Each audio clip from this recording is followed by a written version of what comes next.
Hey guys, I'm Ray, and we are streaming blacksmithing.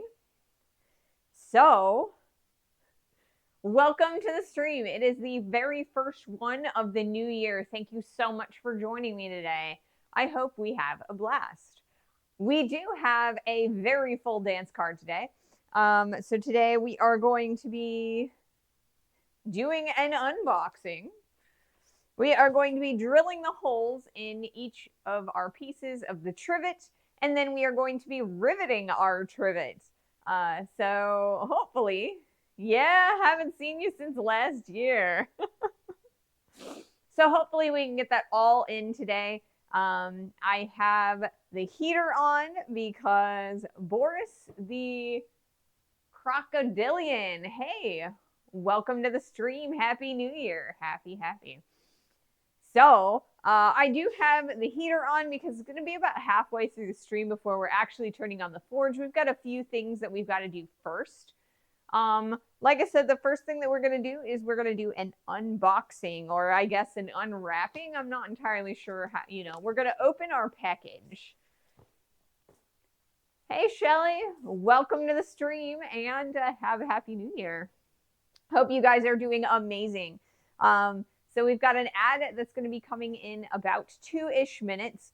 So I'll probably wait until that is done before I open the hammer because I need to, get some good shots of it, and I want you guys to be able to see it. So like I said, we are going to be drilling some holes into the trivet pieces that we made over the past 2 streams. I've got 9 holes. So we've got 3 legs, and then we have the 3 sides that we've got to drill into. I was originally planning on drilling these before the stream, but another one of my drill bits was too dull to drill. And so I had to spend the time that I was going to be drilling buying a new bit. So we have a brand new bit, very sharp, and it should get through each of these holes really, really quickly. At least, fingers crossed and all that. So that's the plan for today. Once those holes are drilled, we are going to turn on the big forge. The drill bit is a little bit smaller than our rivets that we made on Wednesday. So we're going to reduce the size of our rivets just a little bit, just so that they can fit through the holes that we're drilling. And then we will be riveting the trivet together. And welcome in, Mahalo. And for those of you who are wondering what is a trivet is kind of like a pot holder. It is a barrier that sits between the bottom of a pot and whatever it is that you are trying to, or that you're setting it on. So, your nice wood table, the campfire, with all the logs and stuff. It's a barrier. So we are making a trivet, and the design is right here. So it is a 3-sided trivet. Each of the sides are going to be rounded inward, so it's kind of like, a little bit fancy. And then the legs are going to be riveted in between each of the sides. So, at least that's the plan. There's always room for errors in the plan. Riveting, triveting stream, yes. So there's always room for mistakes. And the very last rivet is going to get real interesting. I think the first 2 rivets, they're going to be fine. We're not even going to have to bend things out of the way to get the first 2 rivets in. It's that 3rd rivet, where everything is all connecting and putting everything together. That's going to be the hard part. So hopefully we can get that done today. We will, once it's all riveted together, we will go and kind of finesse it so that it looks pretty. And then after that, we will probably raid off. So we are now in the middle of an ad break. So yay. I'm going to grab a drink real fast.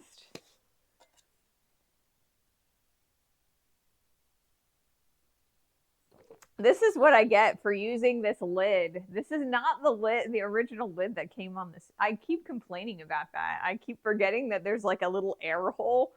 Yeah. Not cool. Okay. You know what? I don't have my full uniform on. I don't have my apron. Let me grab that real fast. Let me grab that real fast.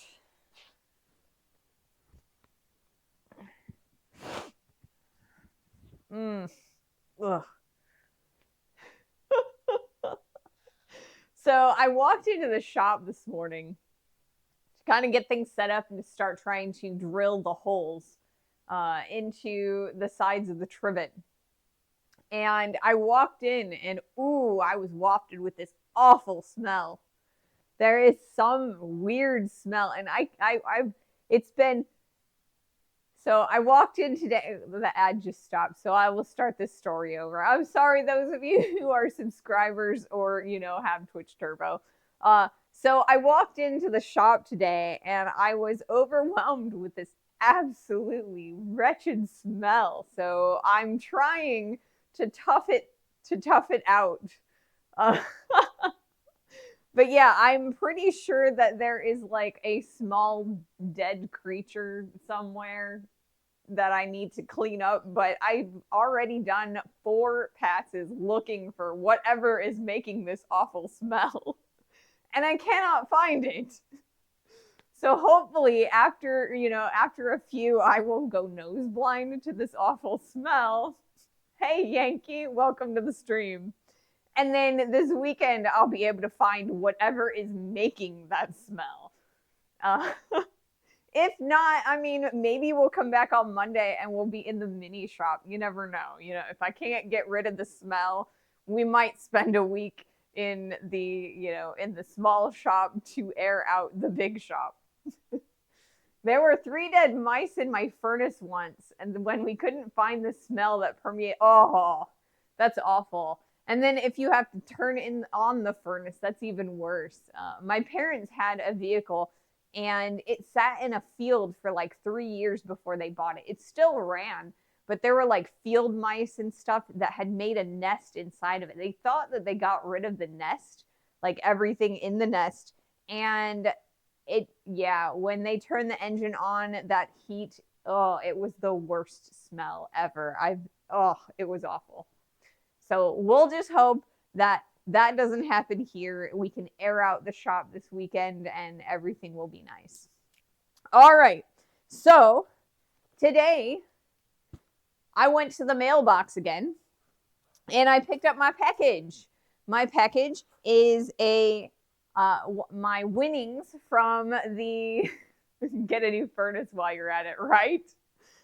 So my package is what I won from the Christ-Centered Ironworks live stream that occurred, I think it was like the 29th of December. So I won a hammer that was made by Mark Ling. And I wrote it on my hand, but I washed my hands a couple times since then, so it's gone now. But I'm pretty sure I wrote it down. It's Mark Ling. So Mark Ling made this hammer, and we're going to open it up, and we're going to try it out. So like I said, this is a winner. This is something I won from Christ-Centered Ironworks. They do a drawing every year, like a live stream with where they give away a whole bunch of blacksmithing equipment. And I was super fortunate to have won a piece of gear. So let's open this and see what it looks like in person. I've seen this on their stream, but I haven't seen it live or like in person. So we shall see. It is very well taped. I will give it that.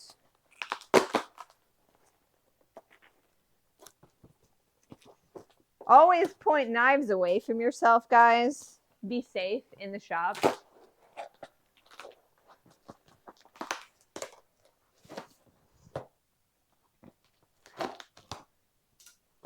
All right, here we go.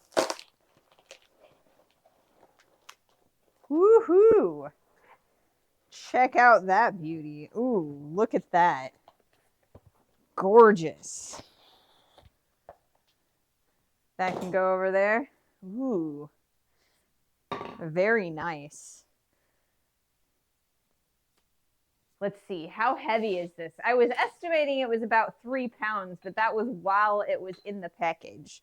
So if I take these guys, weigh them together, safety third, right? Yes, safety third. Got to make sure that you're actively working. And if safety was first, you probably wouldn't get much done. Speaking of safety, let's put the knife away. Don't wanna stab myself by accident. 2.5 if I remember correctly.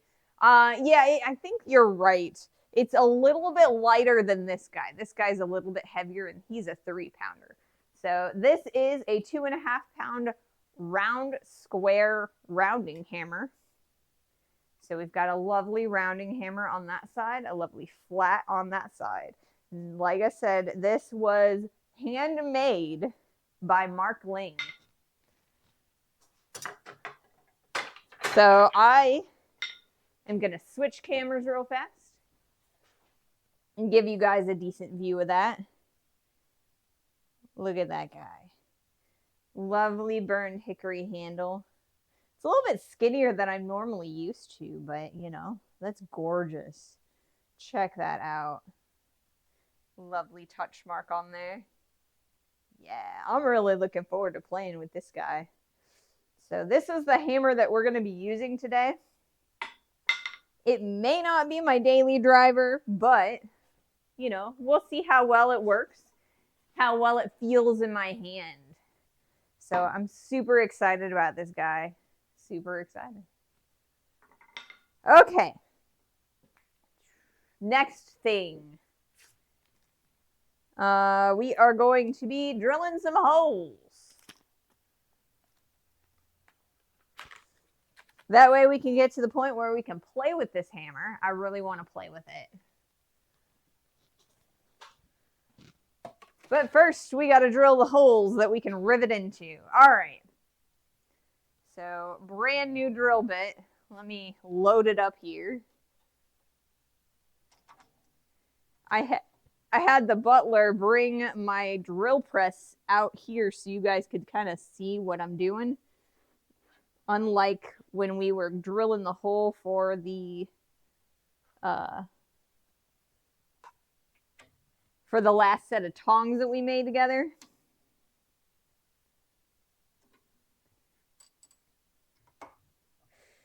Alrighty. Bring this up to meet that.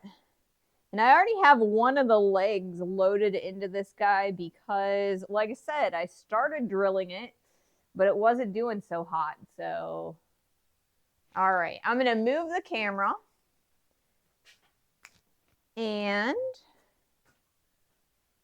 or like the close-up camera, so that way you guys can kind of see me drill the holes a little bit easier. Let's see if we can't accidentally hang up our cord so that we're not. All right. All right, I need to bring the camera or the tripod down a bit. That way. Okay, and I'm caught in it now. Nope, that's the bottom of it. It would help if I could, like, you know, see. Okay, so there's that. It's all out of focus and stuff, guys. Okay. All right. So I'm going to hit record on this guy, and I'm going to untangle myself.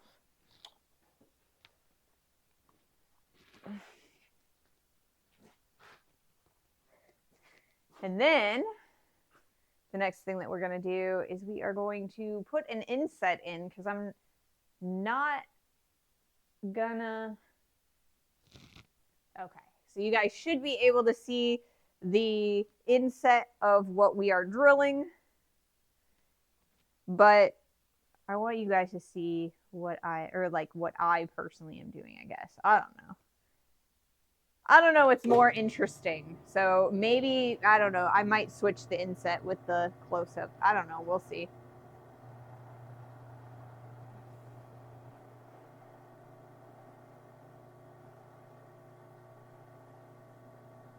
Is it working? Maybe if I put the lights on, we'd be able to see it a little bit better.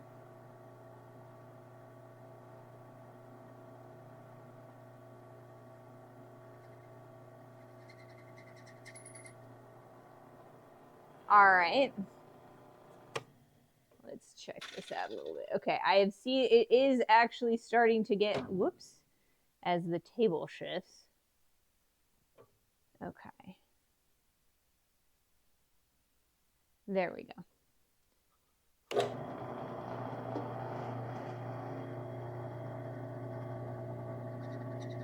This one has like a drifting tip on it.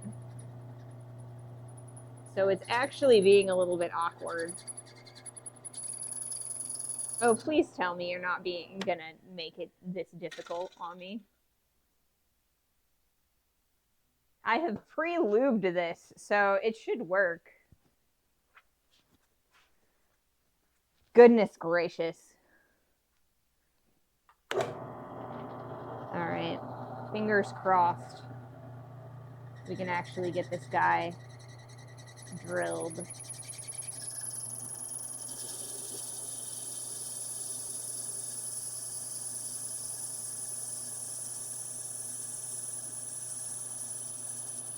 It claimed it was or that it would drill through steel, but it doesn't seem to be happy drilling through it. Definitely does not feel. Okay. I literally just took you out of the package. What is your issue?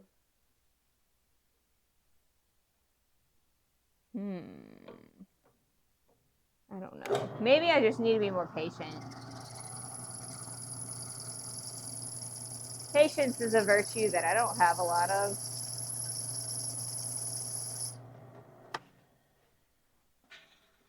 Definitely don't have a lot of patience. I apologize, guys.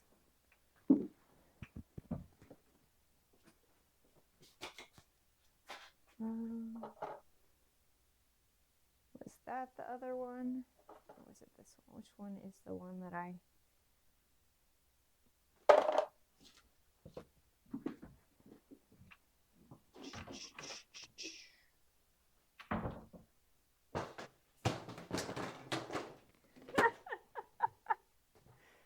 It's one of those days, guys. It's one of those days. Let's try a different drill bit. I think what's going on here is that there's a tap hole in there, and I think the tap hole is being stupid. So we'll see if this one is sharp enough to do what I need it to. I feel like every time we use the drill press, this happens to me, guys. I apologize.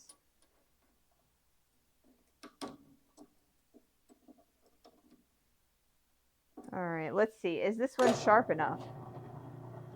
I have one last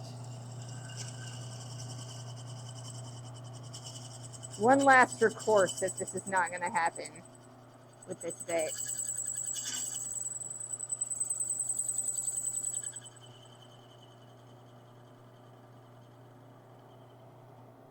All right. Nope, not going to happen. All right. I have another set of drill bits. Do you have a similar diameter or a slightly smaller punch? You might be able to punch it out and then drill it out to size. I actually have a smaller punch, and I was originally gonna punch these guys, but I thought this would be quicker, and you know what? It would not, or it's like this, I don't know. My bits, I just need to get a new set. Give me like 2 minutes. I will be right back. I have another set of drill bits.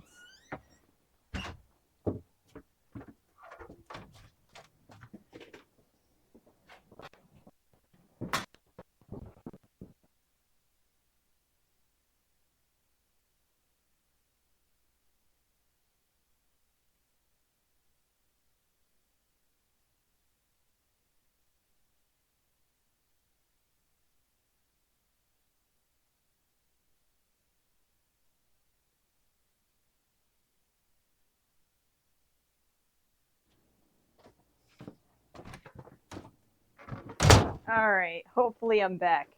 You guys can probably hear me by now. There's that. Okay. This is my wood set of drill bits. It's never been used for metal. So theoretically, they should be sharp.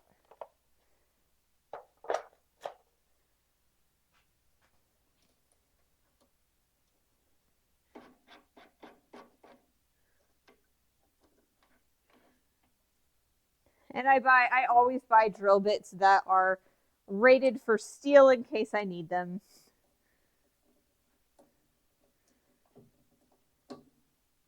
All right. Thank you for being patient. All right, let's see how well these do. If this one's not going to work, then I guess we're just going to resort to punching.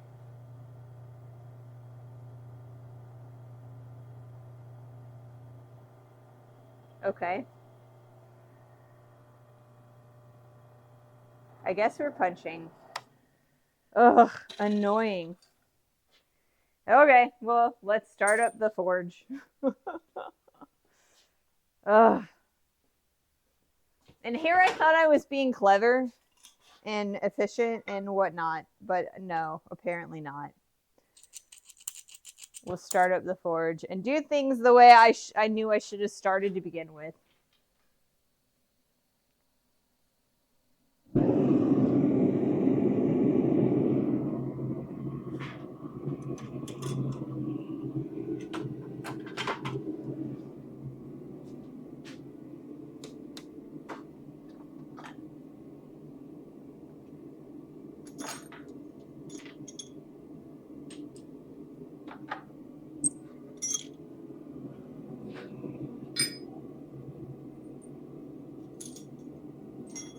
Guess I don't need all of these, but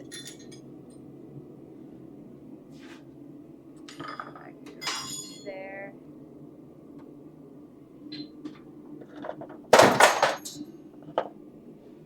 Making messes. So what I get for thinking that I'm going to do something and then, not following through, I don't know.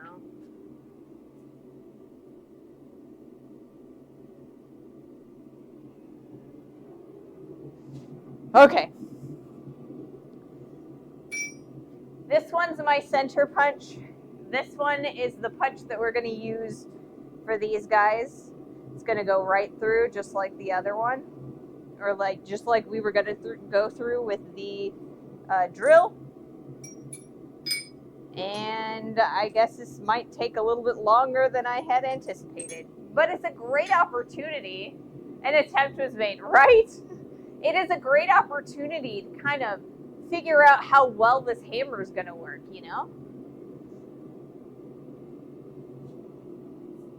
So we'll see. Let's use the hammer. Okay. I think we're going to start with the one that we started to drill, because that should take a lot less time to get through.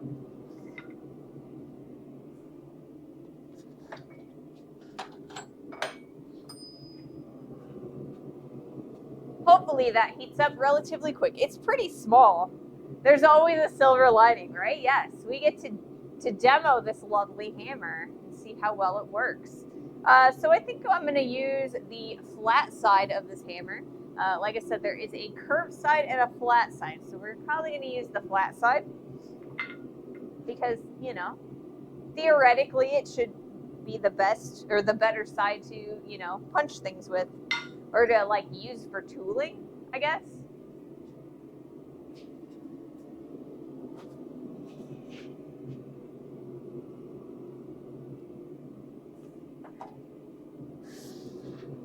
So the difference between drilling a hole and punching a hole is this. When you are drilling a hole, you are actually boring out the material and you lose all of the material through that hole. Well, when you're punching the material using a punch, you will lose a little bit of material, but primarily you are moving and pushing the material out of the way of the punch. So you lose a lot less material by punching than by drilling. But drilling is usually a little bit more precise, especially if you're not amazingly, you know, proficient with your hammer control. And I'm getting a lot better with my hammer control, but I'm still not perfect. So we'll see how well this goes. I was hoping that I could drill them because then, you know, everything would have lined up a little bit easier, or at least in theory, it would have lined up a little easier. So hopefully it all works out.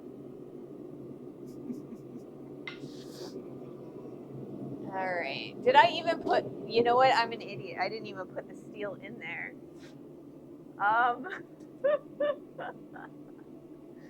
One of these days, we're going to have an organized stream one of these days.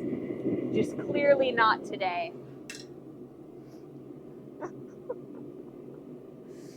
Alrighty.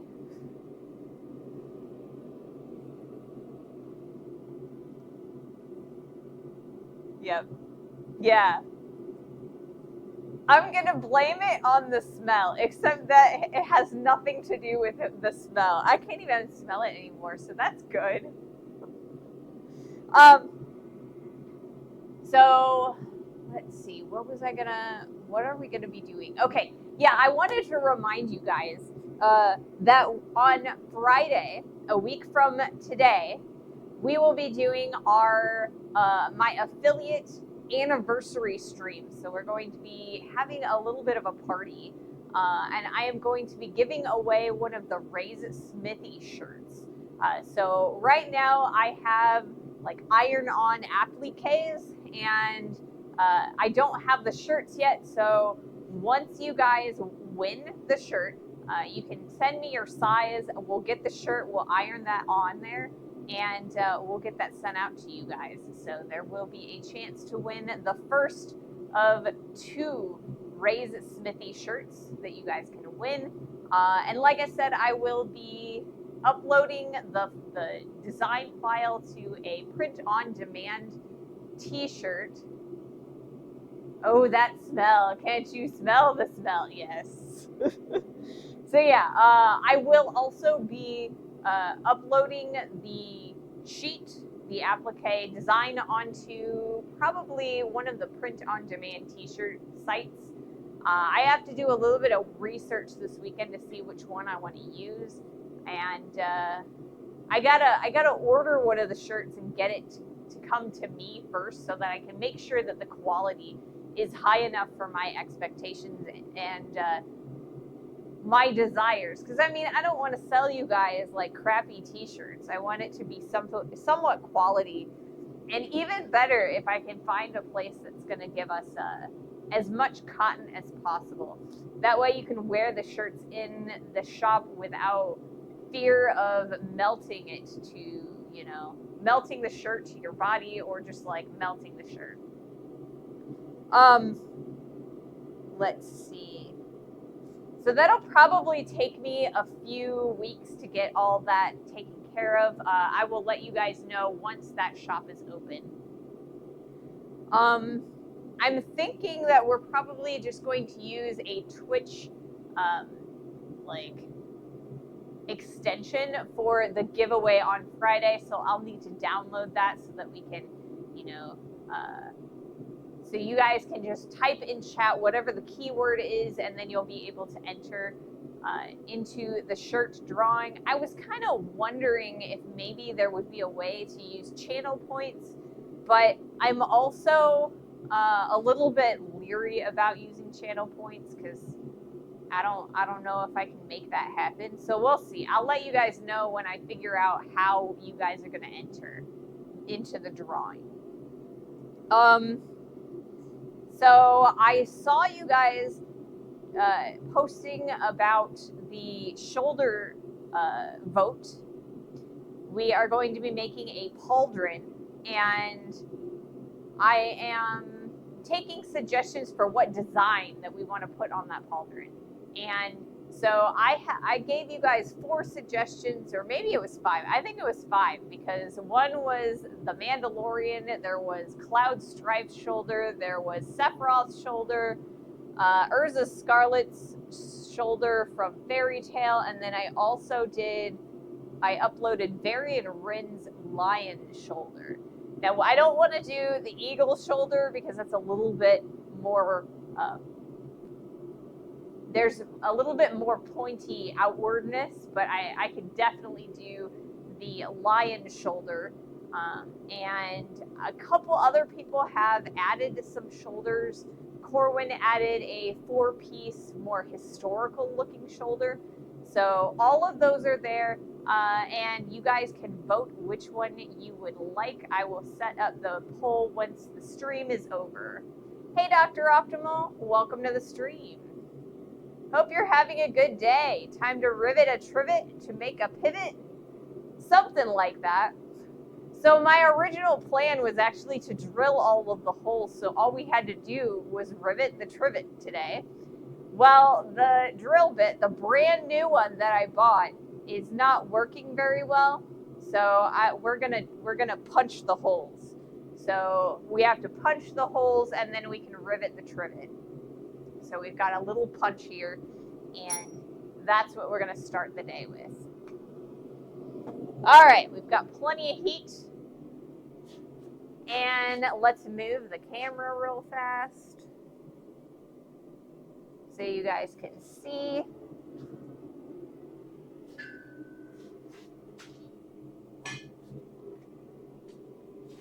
I feel like every time I have a stream, there's a little bit of scuff.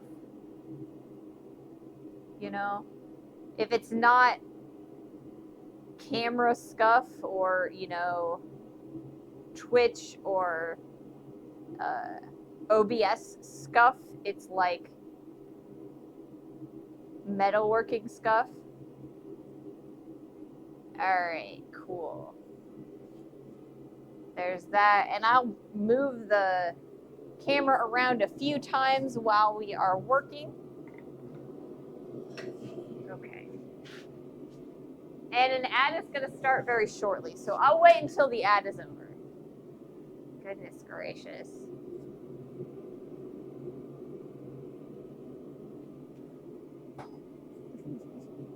Yeah, it never fails. I always do something, you know? Something crazy always happens every stream, and that's, you know, par for the course, I feel like. This is why you don't mess with Ray. She punches steel. I do. I punch steel. Usually with these guys. So yeah, I don't know. I love the head of this. This is absolutely gorgeous. It is very similar to the hammers that you would see Alex Steel making. And yeah, it's so pretty. But I've never used a rounding hammer. There's sort of a controversy in the blacksmithing world about rounding hammers. Some people are very much for them, and they only use rounding hammers. And some people don't like them as much. We'll see where I land on that. My goal is to use the right tool for the right process. You know, I will probably like this hammer for something, but it won't necessarily be for everything. I'm not planning for it to become my daily driver anyway. So we are currently in the middle of an ad. Once that ad is done, I will do my first heat in an attempt to punch this this trivet leg.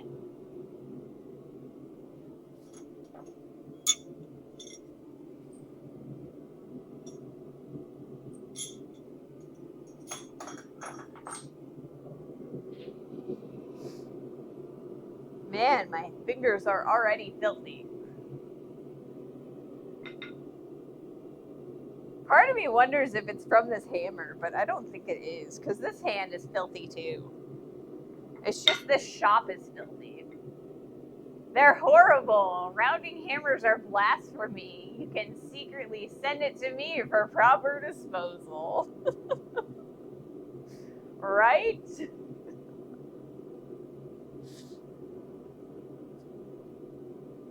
I don't know. I feel like I'll play with it for a little while, you know? I'll play with it for a little bit. We'll see how we like it.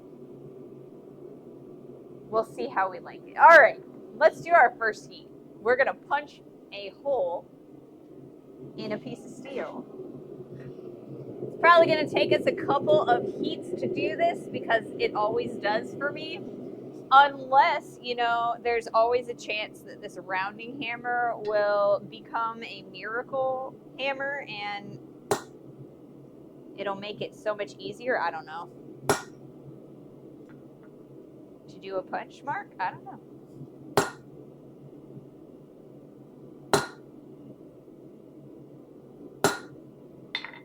Okay. So it is actually pretty in there. So it's you know, you can kind of see the start of that.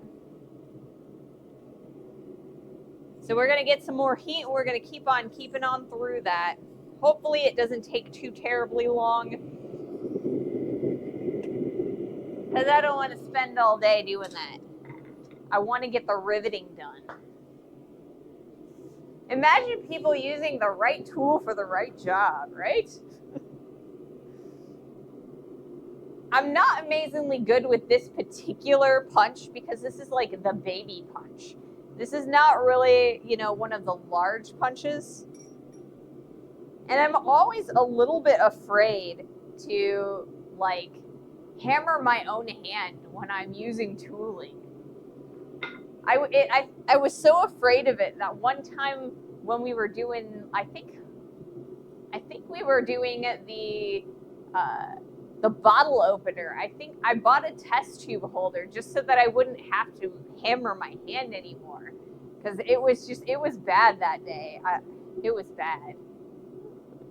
Hopefully I've gotten a little bit better with my hammer control over the last few, you know, weeks and months. It's been forever since I've done a good punch, and I'm hoping that I can get it done relatively quickly without having to sacrifice my knuckles. I do like that it's kind of heavier. Normally I have a specific hammer that I use for punches, and it's kind of like a 1 pound hammer, which is not a lot of pressure. Like, I actually have to like slam it down in order to get a decent amount of work done. So hopefully using the flat surface of this new hammer, we can get through it faster.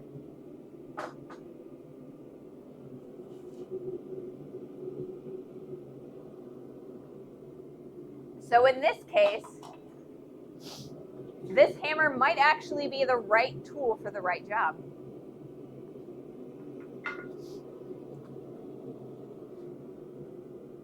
Fingers crossed and all that. All right, let's do another heat. I'm hoping that these heats go by relatively quickly.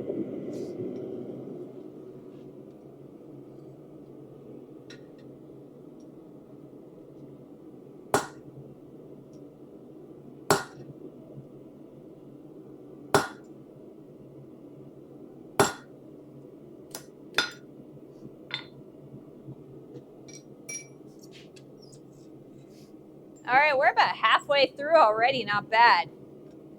I am gonna pull this over on the opposite side. We're gonna hammer it just down once because it's starting to bend, and that is why our punch is starting to bend. We might have to do something a little bit wider than that. So you can totally see that starting to form like that. So it should go through a lot quicker.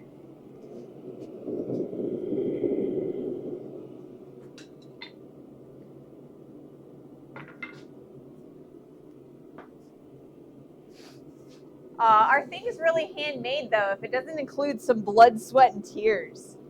I mean, I feel like I've already shed a few tears on this project.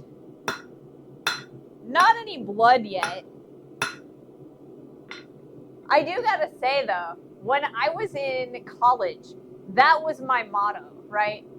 Blood, sweat, and tears. I had to have at least a little bit of blood that shed on every single project. And I swear, not even on purpose, every project I did while I was in college, I bled a little bit on it because I was just so klutzy and so clumsy. There's just so many like little hangy bits of steel everywhere on all my pieces because I was not smart enough to, grind off the flashing when I cut things. And yeah, it was a giant mess. I've learned a lot since then, and I don't bleed on every single piece that I do these days. So that's always good.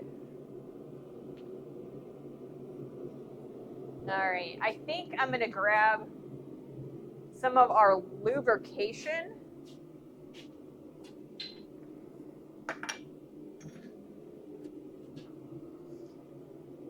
Right here is coal dust. There's some chunks in here we're gonna kind of turn into a little bit more dusty. And hopefully that helps our punch come out. And it also makes a really cool little flame.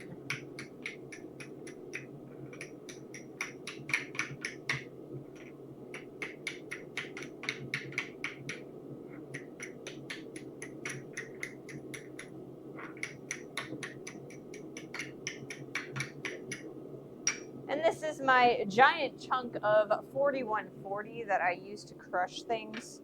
One of these days I'll turn this into something. I just don't know what yet. I'll put that there for now. All right, let's try this.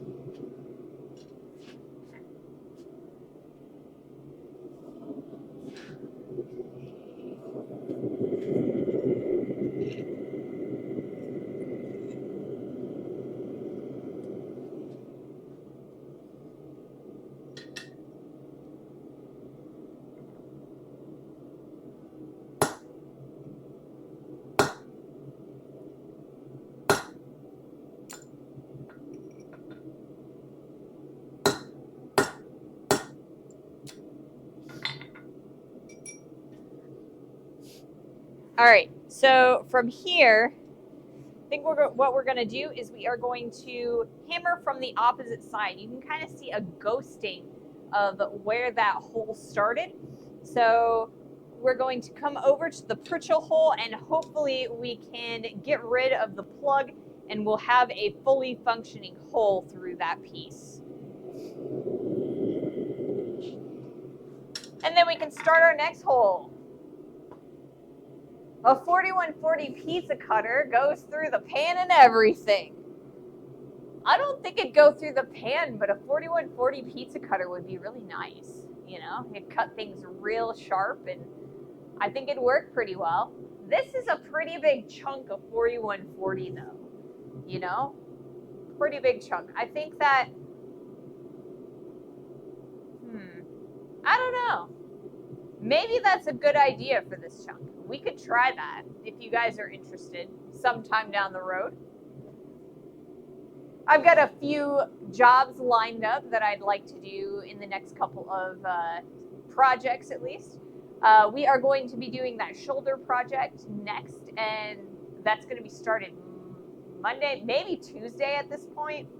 And then we also have the raising hammer that we're going to do a take 2 on because a couple weeks ago we ended up cracking our first attempt at that. So we are going to attempt another time to make a raising hammer, and that is a hammer that specializes in taking sheet metal and rounding it out into bowl forms. Hey Bluesy, welcome to the stream. The best thing to cut, a bandsaw. Don't mention pizza pans, you'll trigger flashbacks to the lampshades. Yeah, I will. I made some lampshades out of pizza pans. That was quite the job. Start with a small slice of that 4140 slug. Yeah, I think I could probably do that with like a, I don't know, I think I'd want it to be at least a ½ inch, probably 3/4 of an inch thick, just to be able to get the width that I need, you know, because you want a pizza cutter to be about yay big around. And that's only really like an 1.5 inches in diameter. You want something that's more like 3 or 4 inch diameter. So if we start with something that's like ½ to 3/4 inch thick, you might be able to get some nice width out of that. And those are all imperial measurements. Unfortunately, I usually start with imperial measurements. I can do the conversion though, or Google can do it for me. Let's see if I can't get it to come up. That's my own calculator. I don't think that's going to do it for me.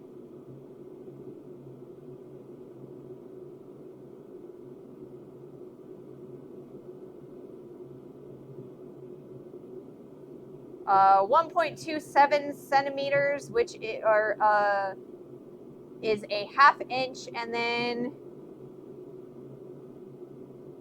3/4 inch. Or that's 32. Why did it predict 32 from me?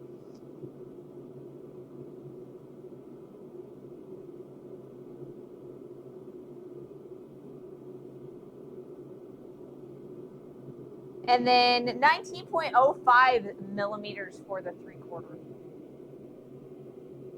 About yay big and a tad bit more. These are real measurements, right? I agree. I would much rather measure things in tad bits and wee bits and a little bit here and there. Because that, then I don't have to work with real numbers at that scale. Crapstick, thank you so much for that follow. That's probably, I hope I didn't butcher your name too badly. I apologize for that. But thank you so much for that follow. Welcome to the stream. Welcome to the community. Roundabout there should be good. Those are the best measurements, A wee bit, a yay, there. All right, let's do another heat. Like I said, this time we are going to turn this upside down. Start working on pushing the slug out.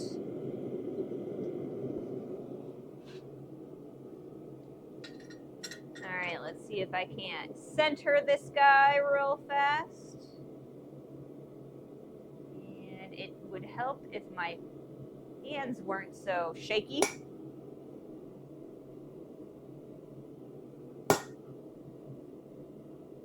Because, I got some shaky hands.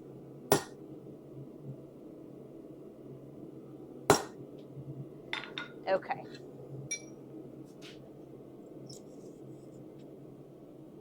Did I catch it? I did catch it. Good. All right, so the next heat, our slug should come out. I know where it's at now.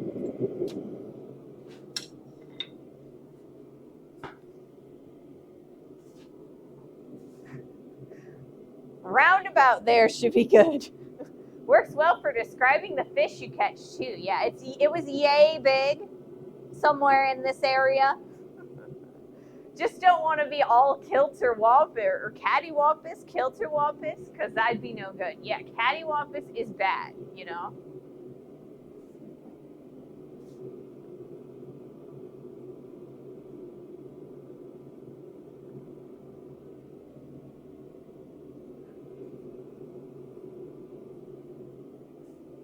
I wonder, So I have an activity feed that comes up and it tells me who follows and who subscribes, bits, things like that. Anything that's like exciting and, the things that you would get little notifications about. And I've gotten 2 follows from the same person.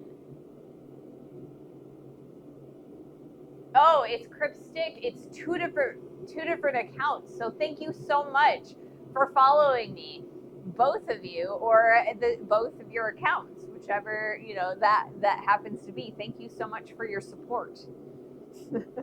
I also grew up with a right smart dab too. I feel like those are like really folk measurements, People just like, they line stuff up and measure things by, taking a piece of wood and measuring it up against their door. And it's just like, you look at it, you look at the top of the door jamb, and you kind of just mark it, cut it, and slam it in, That's why there is never any like right angles in an old house, in the United States at least. I would imagine also in like castles and things, it's very hard to get like a true right angle. And I mean, there are people who can get a true, the older generations, they could get true right angles, but it was bad luck. Tim the Blacksmith, thank you so much for that raid. Welcome to the stream. Welcome, welcome. Let's get a shout out for Tim the Blacksmith. Did we already get that shout out? I know FrostyBot did, but let's see if we can't get one too.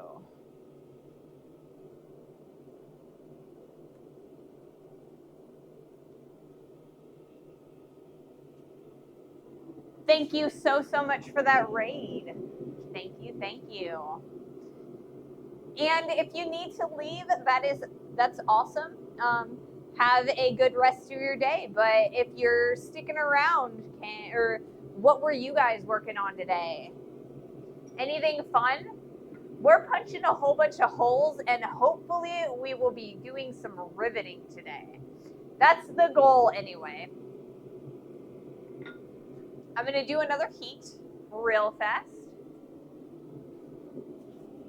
We are going to attempt to push the slug out of the back of this punched hole on the leg of our trivet.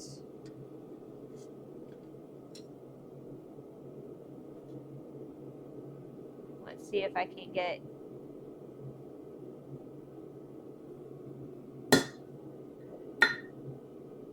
And we are using our brand spanking new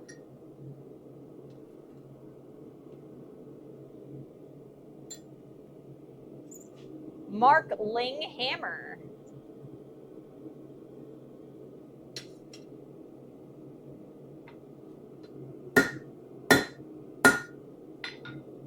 All right, I think we're gonna need one more heat for this guy.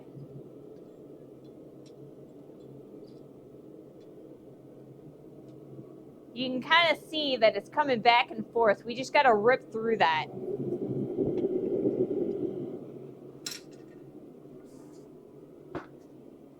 Another cold day in New York, but more hooks and made bookmarks. Have a great stream. Awesome. Bookmarks and hooks. Hooks are great projects for streams. You can totally finish several hooks in a single stream. I have a tendency to talk way too much to get anything meaningful done in one stream, but someday I will get that done. So today we are making a trivet. So here's our design right here. It is a 3-sided trivet. So right now we've got all 3 sides and all 3 legs forged out and shaped. So now we're punching holes so we can rivet all of the pieces together. We've got 9 holes to do, 2 in each side and then 1 in each leg. Hopefully we can do those in a timely fashion. I'm not amazingly good at it, at punching holes, but as we keep going, it should go a little bit faster each hole. The more things, or the more technique that you do, the better and faster you get at that technique. So hopefully, fingers crossed, we get through all of these holes today in a timely fashion and we are able to rivet this trivet together. And for those of you who are unaware of what a trivet is, because I sure as I'll tell you, I did not know what a trivet was until I went to look it up. It is like a pot holder. It is a barrier between a bottom of your pot and the surface that you are placing the pot on. So a lovely, beautiful wooden table or a campfire. It is a barrier between the bottom of your pot and whatever you're setting it on. Practice makes perfect. Yes, exactly. Let's do another heat. Ooh, I'm losing patterns for jingle bells. This is what I get for leaving things random places.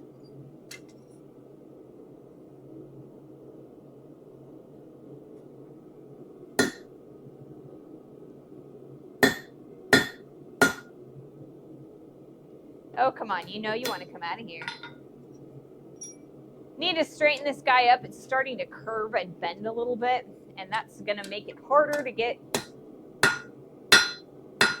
You know what? I'm really starting to like this hammer. Not necessarily because it is a rounding hammer, but because it is relative, or it's really well balanced.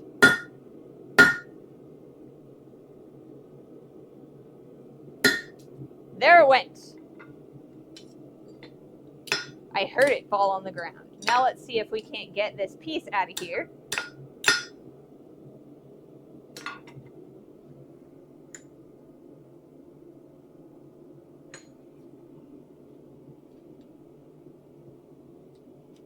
There it goes.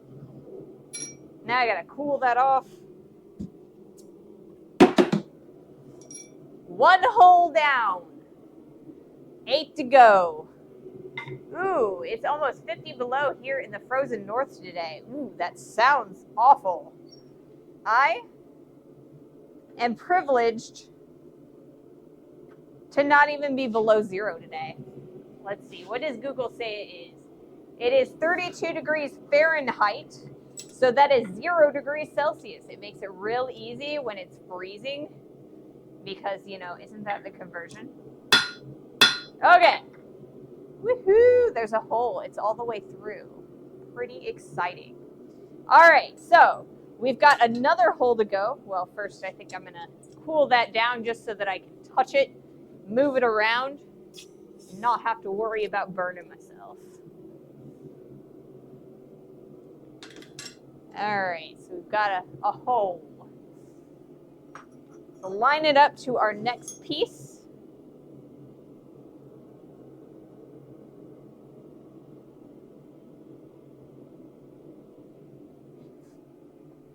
And we'll see if my center punch will fit down in there.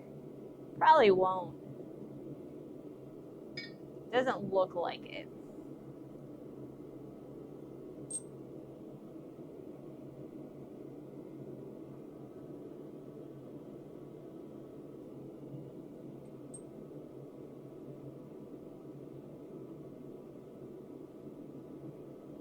All right, I'm gonna change the camera angle so you guys can kind of see what I'm doing.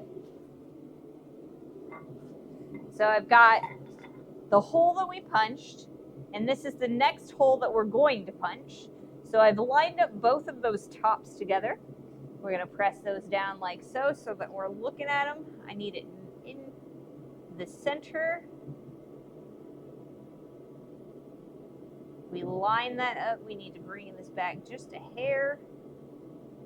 Maybe a little bit forward.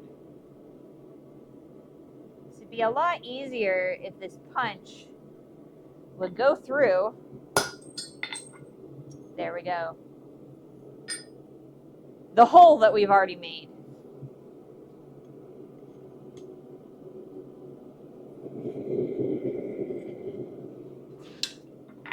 All right. I lived in the South area Kenai Peninsula. I'm not sure where that is.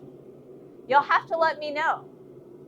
I'm always really interested to see who all has joined us from where in the world. We've got a lot of people from Germany, Belgium. We've had some people from England. We have some people from the East Coast. We have some people from the central United States, you know. I myself am from about somewhere in the neighborhood of St. Louis, Missouri. Ooh, Alaska. Alaska. I had a friend that I used to work at a grocery store with, and she was from Alaska. She was actually an Inuit. Alaska is super, super cold. I could never live there.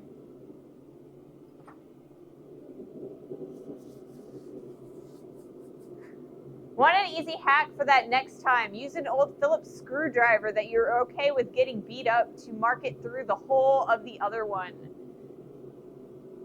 Yeah, that would definitely work. That would definitely work.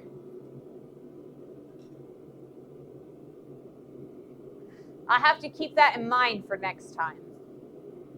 Unless I have one somewhere. I don't know. I don't think I do. Do you do this freelance as well? Okie Papa, welcome. Welcome to the stream. I am mostly a content creator. Like, the content that I do make is blacksmithing related. But most of my time is spent streaming for you guys. I do Monday, Wednesday, and Friday at 2:30 Eastern United States time, or I guess, you know, yeah. And I'm from Texas. I can't do the cold. I totally get that. Cold is awful. I hate it.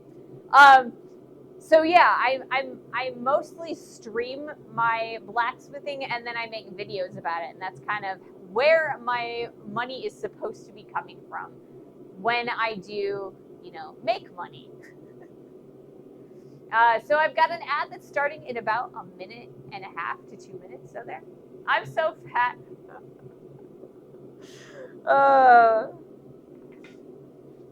You would die in the heat. I'm a blacksmith. I love the heat. Heat is, you know, I love cuddling with the forge, you know. Even in the summertime, you know, I'm used to 120 degrees these days. I hate once it gets below 0, that I hate that. I can't do it. I've got a heater going on over here, and I've got like the forge, and between the two of them, it becomes very comfortable in this one-car garage. But you know, before they get really nice and warm, it's awful. I hate it.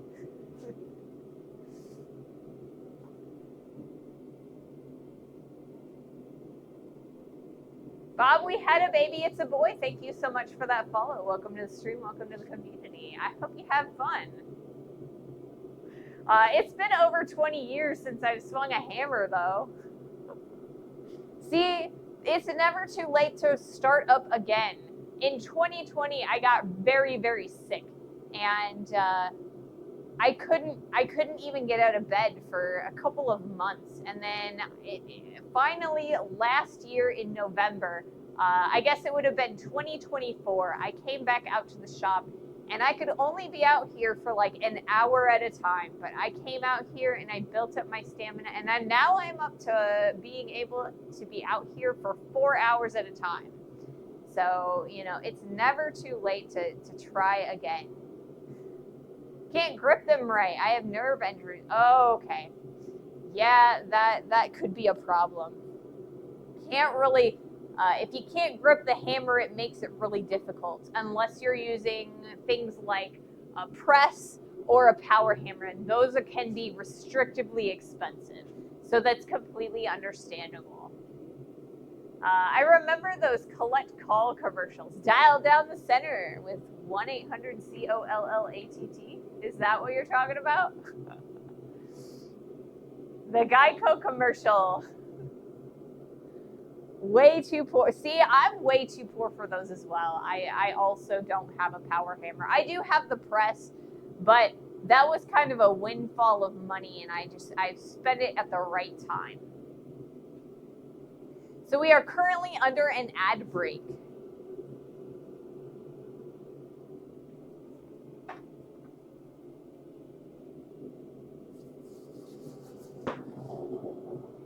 Once this ad is done, we will start our next heat. And I'm going to change the angle on the camera while I'm thinking about it.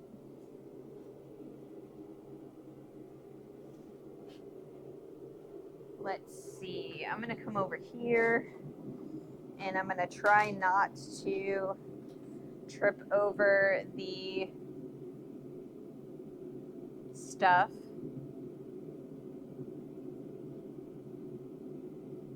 There we go. That should be good.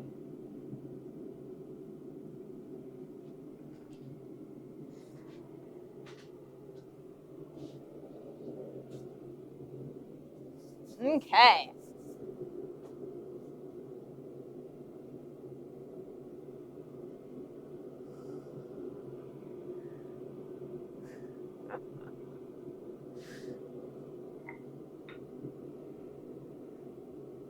So it looks like the ad break is over. For the most part, anyway. Yeah, I am also a little bit. The power hammer is a little bit out of reach for me right now. Maybe sometime in the future, but right now I just don't have the funds to run a power hammer. I do have a press, but I kind of was able to acquire it with some windfall money that I got, and I was able to get a really good deal on the bottle jack and the frame for this guy. I modified it from a shop tool for taking rims off of tires. But yeah, it works relatively well. It's a little bit on the slow side, but not too bad. It works beautifully. I started learning to smith when I was 16, kept at it until I was mid-20s. Then injuries hit and I sold off all my stuff. I miss it. Yeah, I would miss it too. I definitely missed it when I could not come out here. You know, it made me feel bad that all of my equipment was just like rotting out here.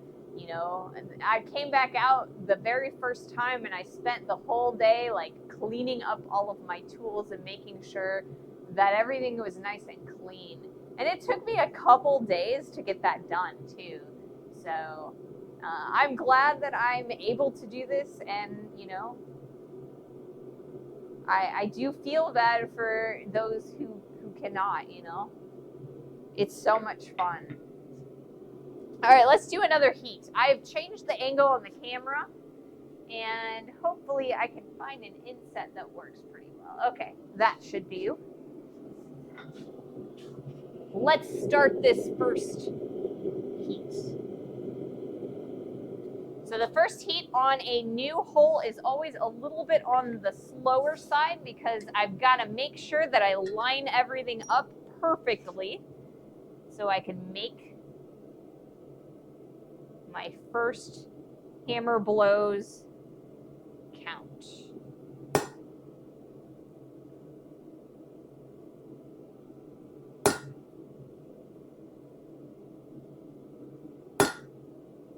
Okay. All right. We've got a nice indent in there now. Stay. You can kind of see it there. We've got a light ghosting of our punch. So if I come over here and I grab that guy, looks pretty darn good. It looks like it should line up pretty well, as long as I keep to that ghosting.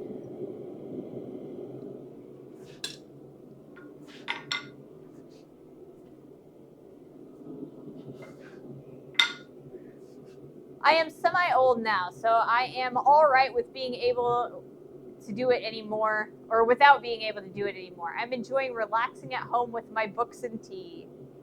See, I love relaxing at home with books and tea too, you know?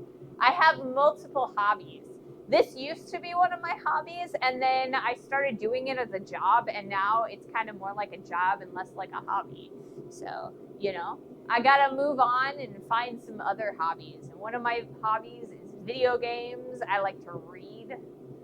I like to visit blacksmithing conferences. Is starting to become a new hobby for me. Although that's also becoming a job, so.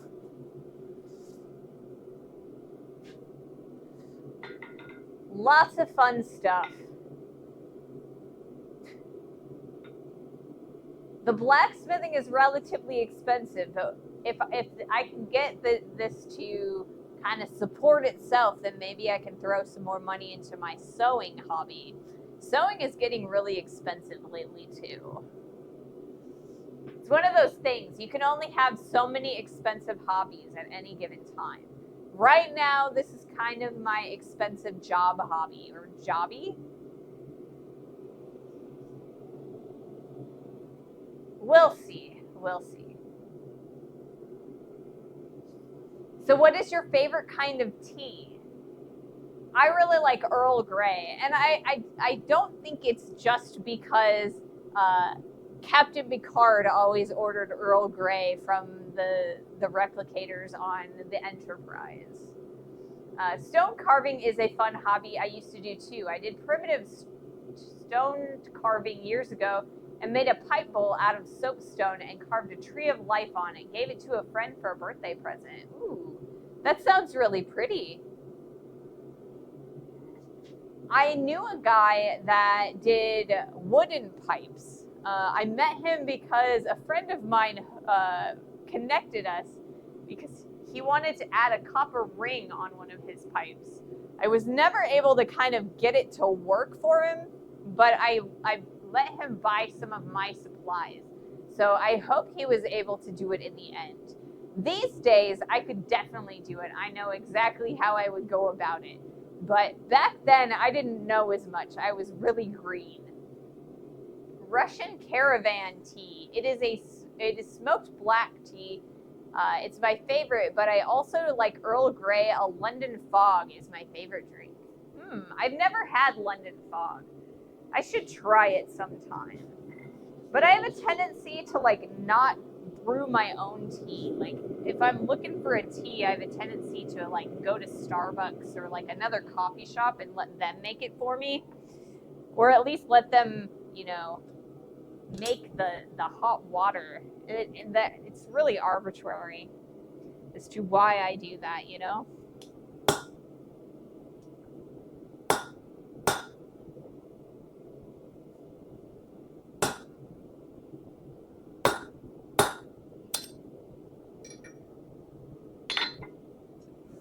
All right, I'm gonna get some more heat. We've got a nice hole starting there. Hopefully we'll be able to take 2 more heats and get it through. Then we'll start on the opposite side of that hole, pushing the plug out. I have an electric tea kettle. Hit the button and let it heat up the water for you. I have a tendency to microwave my water. You get a cup of just like a coffee mug, fill it with water, and nuke it for a minute, and it's really nice and hot. So then you steep your tea in that. You are getting a little robotic on my mic. It happens occasionally. There's a little bit of fuzz interference that happens between my receiver and my transmitter. Unfortunately, I have not figured out a way to clear that up. It usually just fuzzes for just a moment and then it clears up. Hopefully it happens quickly.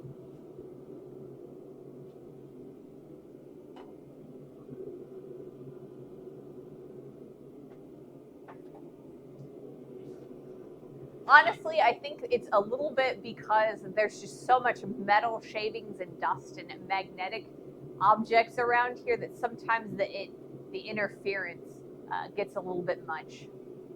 Might be picking up on emergency services or semi-talking on the CB radio.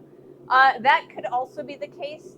I actually have 2 fire stations and a police station within a block on either direction. So I live on the border between 2 towns. So the one of the town, town halls and their police and fire is on that side, and then the other town, they have their fire on that end, a block away on either direction. Hey Jack, welcome to the stream. So yeah, there's a lot of like interference. We also have a health club that has Wi-Fi on that side as well. Timber 5800, thank you so much for that follow. Welcome to the stream, welcome to the community. Congrats on the sweet hammer. Yes, check that out. This hammer was made by Mark Ling, and I won this guy at the Christ-Centered Ironworks giveaway this year, you know, for the Christmas season a couple weeks ago. So I finally got it in the mail. I'm super excited. It works very, very well. I'm actually very impressed by how it's handling these holes that we're punching today. But yeah, for sure, if you got a chance for a London fog, 10 of 10, recommend. Yeah, I will. I'll try to see if I can't find some tea bags for it, or like, you know, a coffee shop that I can get a hold of it. Sounds good. I also have to try some kombucha. That you guys suggested that a couple days ago, or like maybe last week. I got to try some of that too. All right, let's do our next heat. I think you can get it at Starbucks. Well, I'm in luck then, because I have a Starbucks gift card that has been sitting on my counter for like years, because we don't drink a lot of coffee. I am definitely a Mountain Dew drinker these days. Ah.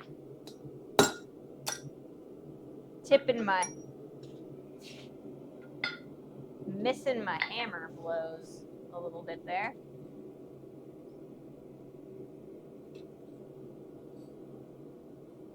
All right, I'm gonna flip this and heat it up. We're gonna come at it from the opposite direction and hopefully pull or push that slug out the opposite side.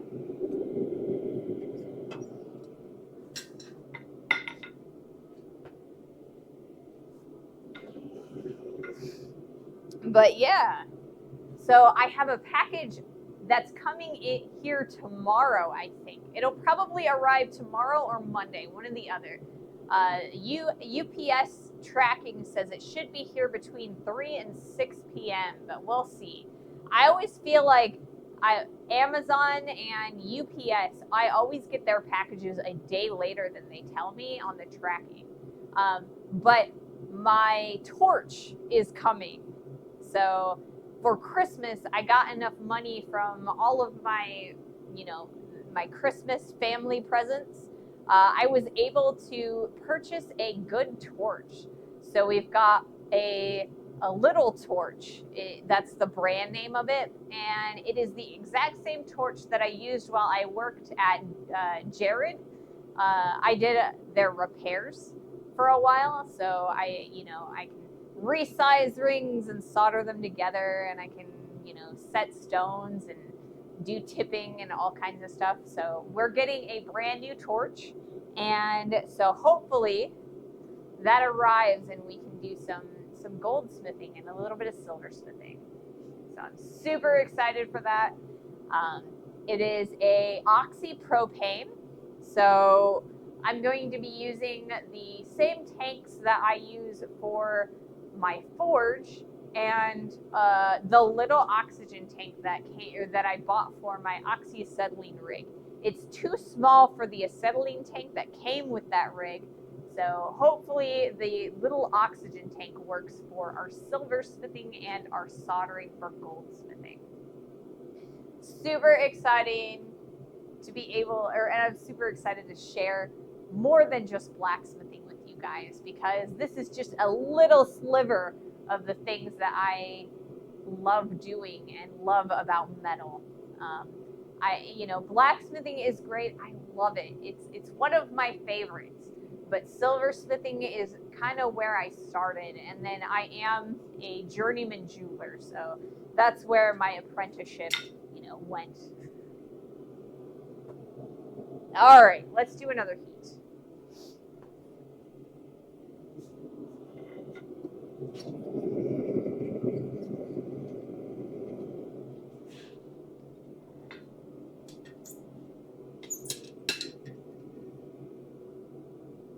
All right, we are following the ghosting that we already created, so we have to be a little bit careful because it's not sticking out amazingly well.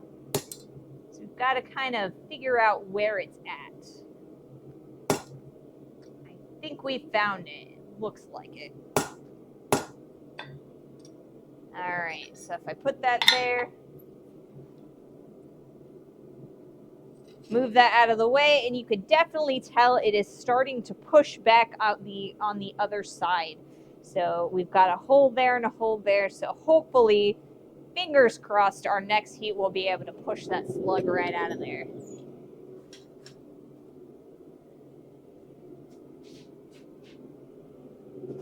Then we will have two finished and 7 to go. Goodness. I'm thinking that we're probably going to be starting our pauldron on Wednesday and not Monday. But we will have our poll for which design you guys want to see me do. That will start after the stream today.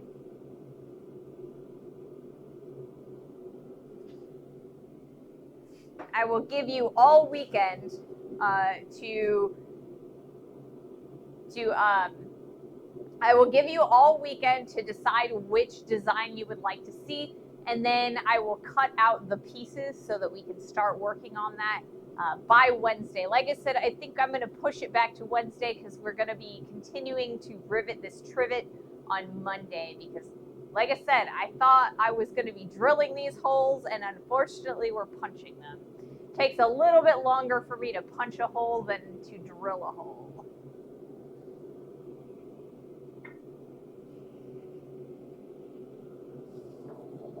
All right, let's do another heat. Fingers crossed we can push this out.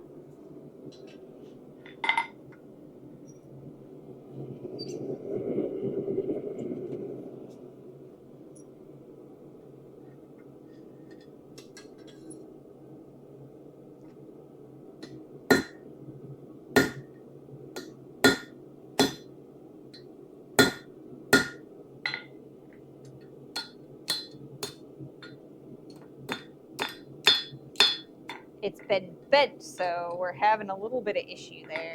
Let me grab this end here with these guys, and then we'll get this out just a second.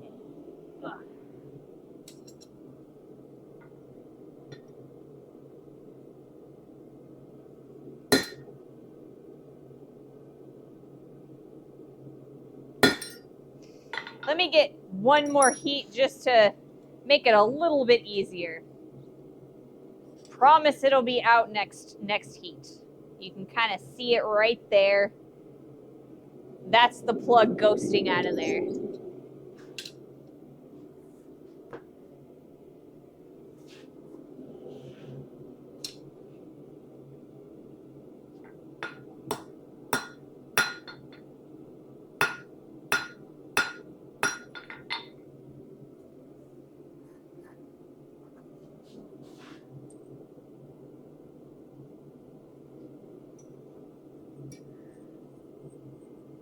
So in the meantime, what I'm gonna do is find our next hole.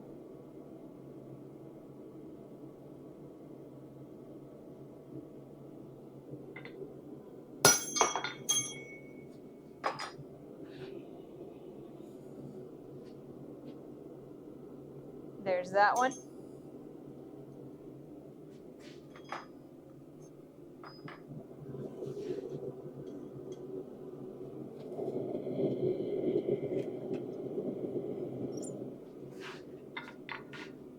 Is the plug a harder metal than the workpiece? No. I mean, the plug itself is the exact same metal. I'm basically just moving material out of the way. And it's kind of the same as, we're, I guess not the same necessarily, but it's similar to drilling a hole. You know, you're drilling the hole out of the, there it went.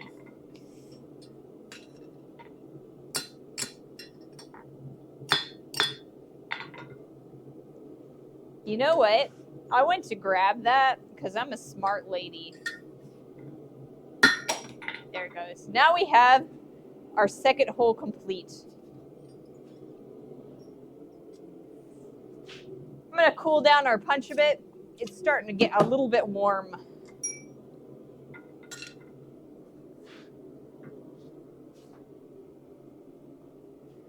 I find punching holes the most satisfying.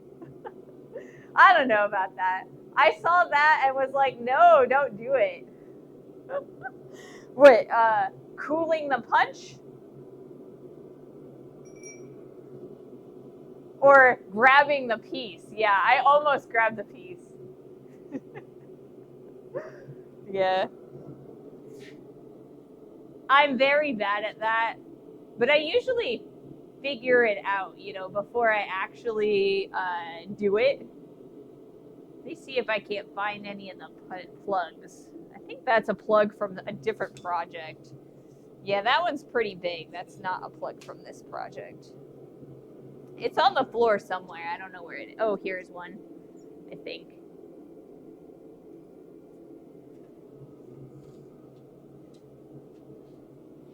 That's the plug. It's teeny tiny.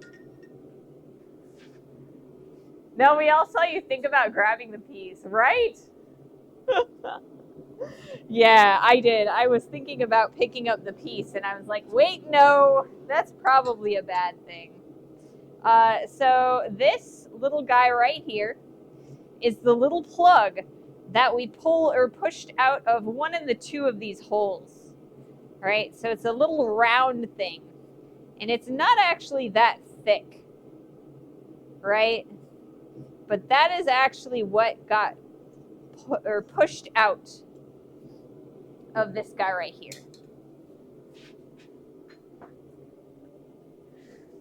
I am a farm mechanic. I grab hot exhaust and such. So I totally understand it, right? It's the most dangerous thing in a blacksmithing shop is black metal, because you don't know if it's hot or if it's cold. And if you just grab it absent-mindedly, you know, that can be an issue. So I'm going to cool this down so we can make our next center punch on this guy. Do you find that as a result of smithing, your hands are more resilient to high heat? Does it have pros and cons? Well, if the butler was here, they would say that I no longer have burning nerves in the tips of my fingers, and so I get stabby pain when I burn myself. And then 5 minutes later, I don't feel it anymore, which leads me to grab things out of the toaster oven that are far too hot. So yeah, probably not the best thing, because like, whether I can feel it or not, the damage is still done, you know? The damage is still done. You said tea, and my husband brought me some. I'm indulging in Republic of Tea peppermint bark tea. It's amazing. Interesting. Peppermint tea. That sounds good. I think she could probably do some injuries to someone if she grabbed them in anger. Maybe. All right. So we have 2 holes completed. 2 holes, and you can see straight through them. That's gorgeous. They line up beautifully. I am very happy with those holes. Very, very happy.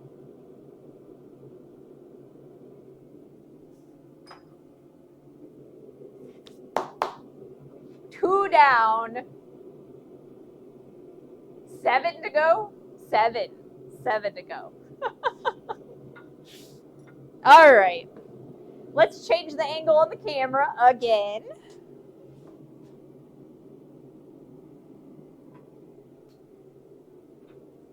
You may not be able to see everything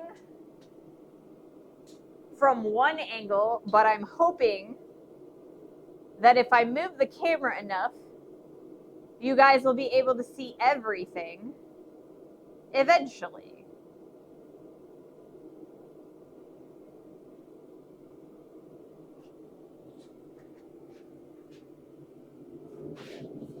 I'm really liking this hammer for using with tooling. So if nothing else, this will probably end up being a tooling hammer. All right, we've got an ad that's going to be starting in about 3 minutes. So I'm going to do my next heat, and hopefully I finish it before the ad starts. We're going to attempt to beat the ad. Before I got injured, I could snap hammer handles with my grip. Smithing does wonders for grip strength. It does. I don't think I would want to snap my hammer handles, though. Let's see. Is that it? Okay, that should be a pretty decent inset position.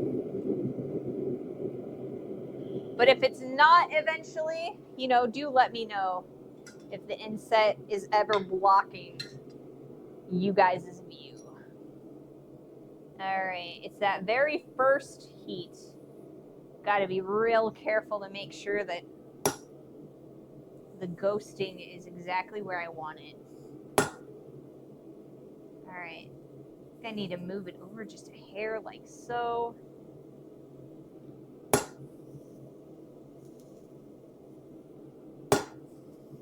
There we go.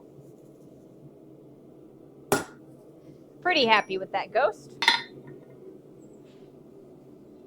You guys can kind of see that right there. I've moved it over. It's a little bit wide on this side and a little skinnier on that side. It's because I started a little bit closer on the bottom edge there than the top, so I had to move it. That's why we always do our very first heat really slowly so we can correct any errors that we have in the process.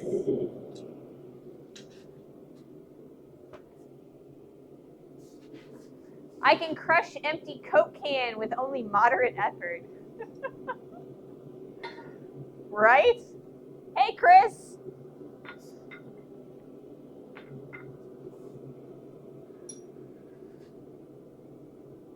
All right, how's our punch doing? I think it's doing all right.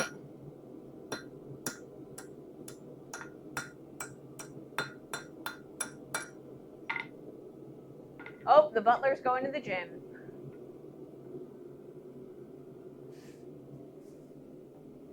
So the butler went to the gym on Wednesday, left and came back because the gym wasn't open, and I didn't even notice.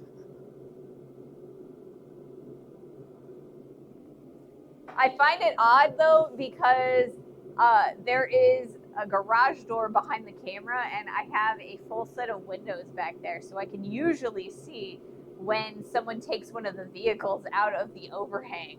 And I didn't on Wednesday for whatever reason.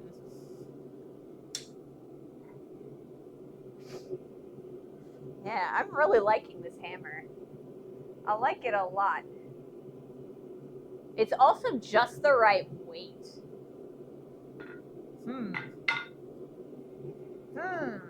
I might have to locate a cross-peen hammer that is very similar to this guy. Weight-wise and balance. I can't live without a cross-peen hammer, though. I can't live without a cross-peen. I gotta have that lovely spread action. And I know, the proponents of these hammers are always like, you can tilt your hammer and spread just as well with the edge or the corner of the square as you could with a cross peen. But I like the cross peen. It looks like about a 3-pound hammer. I think it's a 2.5 pounder.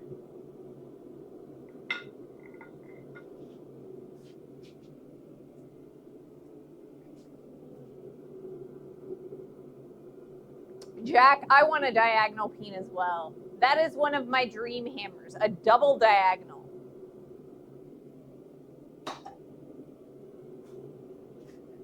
I think it will fit my stance at the anvil better. I've never bothered to make. Yeah. I'll talk a little bit more about that once the ad is over. But yes, I would love a diagonal peen hammer.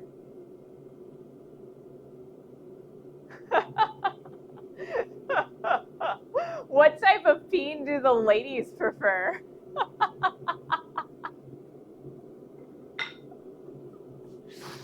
Oh, goodness.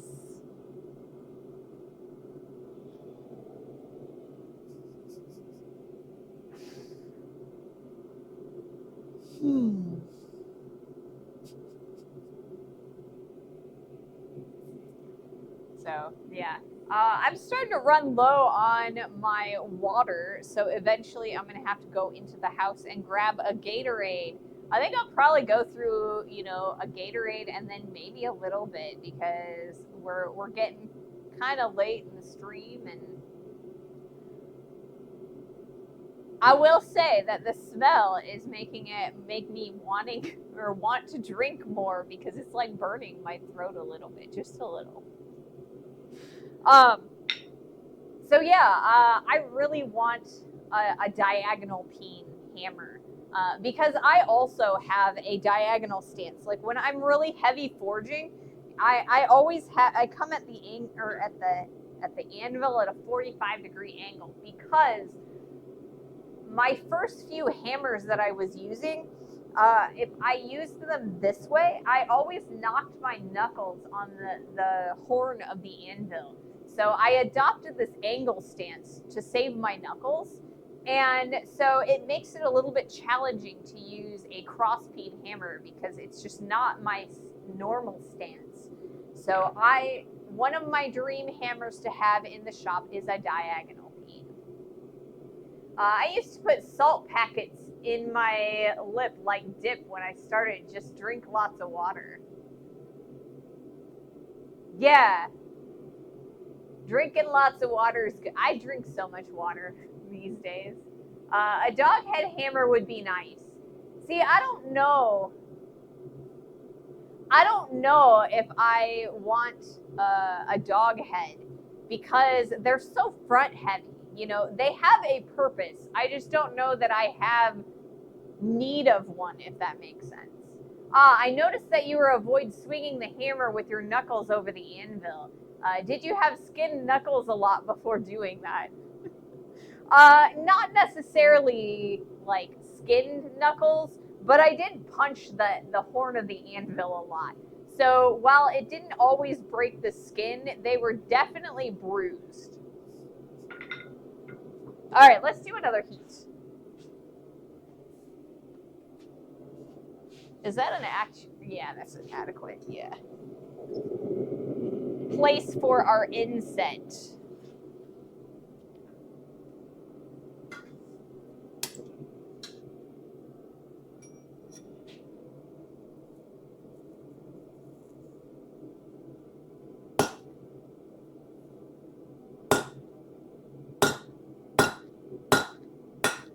Yowza.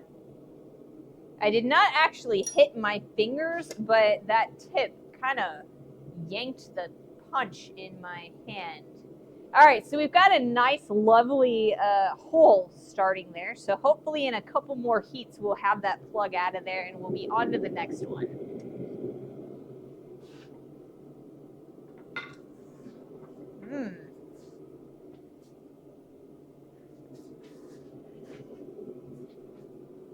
It would keep your knuckles away from the anvil heat. Yes, that as well. You know, when you're hammering in certain angles, your knuckles tend to get like really hot.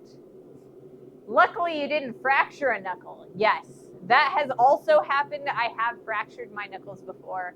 I have a circle cutter, like a disc cutter, that I would cut little discs of steel or brass or bronze or whatever I was using at the time, copper usually.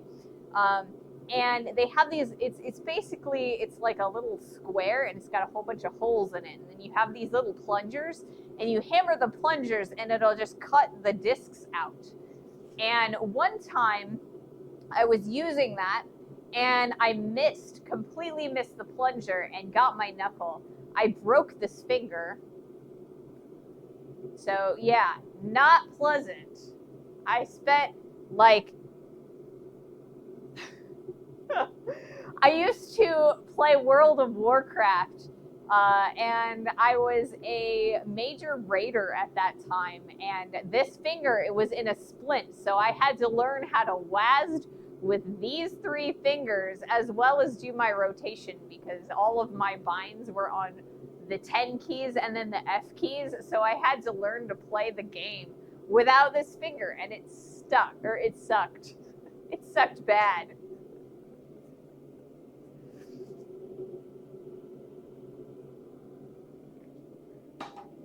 Yeah, I'm not used to using this particular hammer yet, so I tipped the edge of the punch a little bit, and it kind of whacked sideways in my hand. So it's all right now, but it did hurt a little bit. Okay, let's do another heat. But yes, been there, done that. Don't want to repeat. 0 of 10, would not recommend.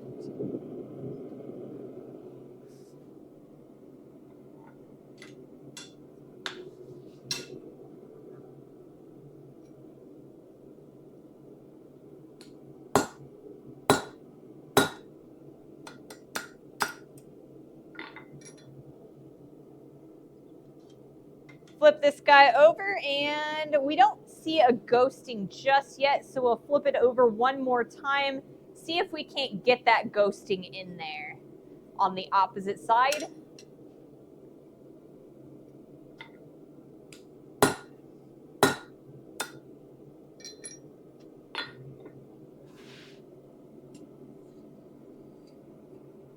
Not there yet, but we'll get some more heat and it'll be there for next time, or for our next heat.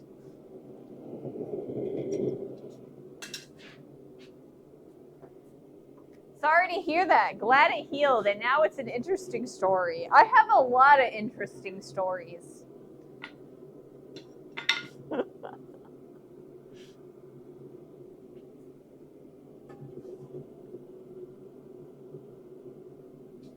A lot of interesting injuries relating to metalwork. I think my worst story is probably the time I gave myself a 3rd-degree burn with the welder. Yeah, that was not pleasant.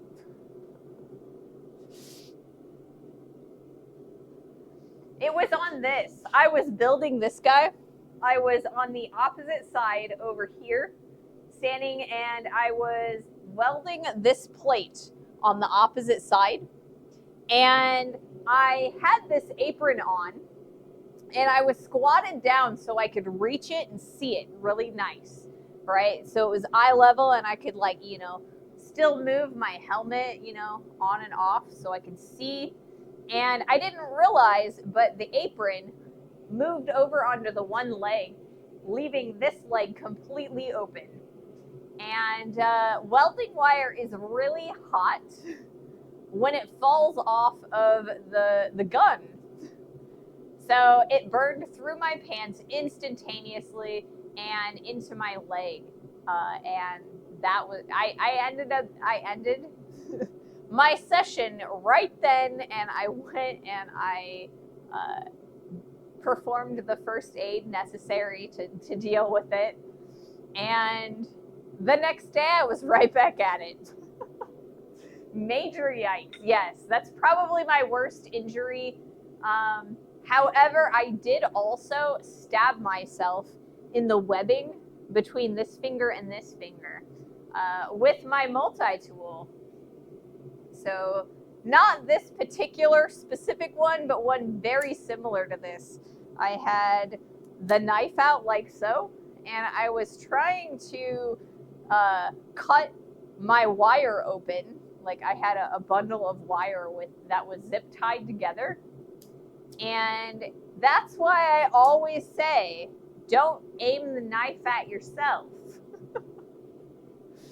Not a fun lesson to learn firsthand. Safety third, right? Safety third. All right. Another heat.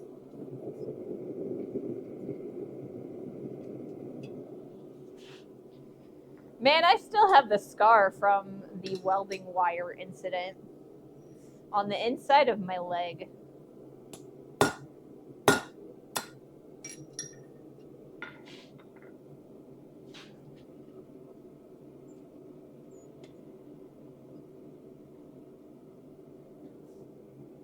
Now we've got our ghosting. It's not exactly where we want it to be though, so I'm gonna go over here. Yeah, beautiful. And we flipped it all the way over, and I can definitely tell that we have made it, so we're good to go.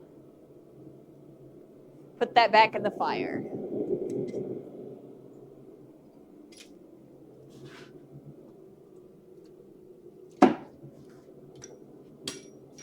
Or I could drop it again. That works too. Pound it. For that particular heat, I didn't want to pound it like fully because I was still exploring where the hole in the front side was. So we were just starting to bend the punch to get rid of the plug from the back side. So we hadn't created a ghosting yet. So we don't hammer like full on. We want accuracy more than power in that moment. Later on, when we're really trying to pull the plug or the punch the plug out of it, we'll do a little bit higher power hammer blows. I always like watching this channel. I turn it on low volume or mute on my days off and enjoy the chill and the craftsmanship and the oopsies. I mean, yeah, we're all about the oopsies here. I like to drop things in the shop too. Well, at least my fingers like doing things. DHKEHD 8022, thank you so much for that follow. Welcome to the stream. Welcome to the community. I try to keep things light around here because, you know, I am not the most graceful person in the world. I am constantly like walking and knocking, hip checking the anvil face. I got a giant black bruise right here from doing that the other day. And like, you know, just we're constantly drop forging things. That's just what we do here. like a gazelle. You remind me of a time that I was cutting a plastic connector with a knife on a multi-tool. I grazed my left thumb with the blade and it caused bleeding that didn't stop with pressure and elevation for more than 15 minutes. Ooh. Ah. I was in the car at the time and the customer opened their front door to see what was going on. I explained it and just kept the pressure until the bleeding stopped. It's only about a 1/4 inch long scar, but I maybe hit a blood vessel. That sounds like maybe a little bit more than a blood vessel. That's the kind of thing that, you know, you go and get stitches for. The anvil horn is the bumper hitch of the forge, right? Man, like, if I did not have a blunted anvil horn, oh, I would rip the heck out of my pants, out of my leg. I need the blunted horn. It's awful, or it can be awful. All right, let's pop this plug out of here. You guys probably won't see this quite as well as the last time because of the angle, but I promise that we'll change the angle for our next hole, and you should be able to see a little bit better that time. Promise, guys, promise.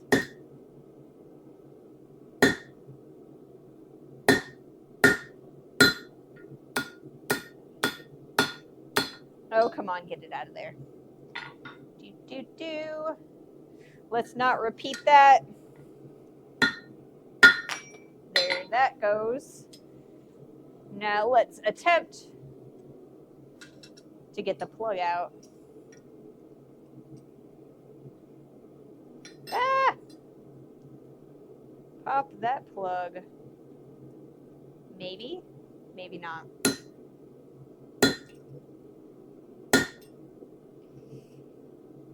It's gonna take us one more heat, unfortunately. Apologies. It's out of there. It's just stuck because it's a little bit bent. You can see it's unattached right there, but it's not wanting to pop all the way out. So we'll get it out on our next heat. Real easy. All right, so, and I decided to call it a hardy hole. It just hits my ear kind of weird. Well, I guess this isn't really the hardy, it's a pritchel. The round hole is the pritchel hole, and the square hole is the hardy hole. I did not invent those terms. I also find them a little bit odd and awkward. But you know what? It's a lot less odd and awkward than the glass blowing terms. They call their the sticks that they gather the glass on, they call them punty rods, and their forges are called glory holes. So, you know, I'm not trying to be crude or rude. That's just what they call them. At least blacksmiths are a little bit more classy than that. I was asking, not claiming it. Ray did it. Pritchel is a farmer term, I think. Maybe. Ah, yes, the glory hole. Yep. The glory hole. All right, so we are setting up our next hole, which is going to be on the same bar as our second hole.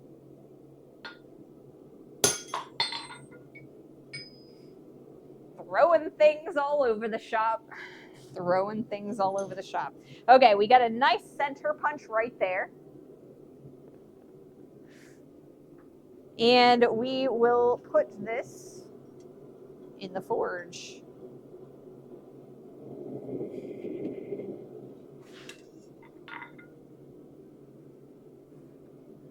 Woohoo! Follower goal reached. Latina Bandit or Bandita, thank you so much for that follow. Welcome to the stream. Welcome to the community. Hello. It is a terrible name. I feel like it's not very classy to call your tools things like that. I hope this doesn't alarm your filter, but they also have a file that never managed to get a name change. Yeah. I would not be surprised. There are so many, like, just weird names for tools in certain shops. The file knows what it is.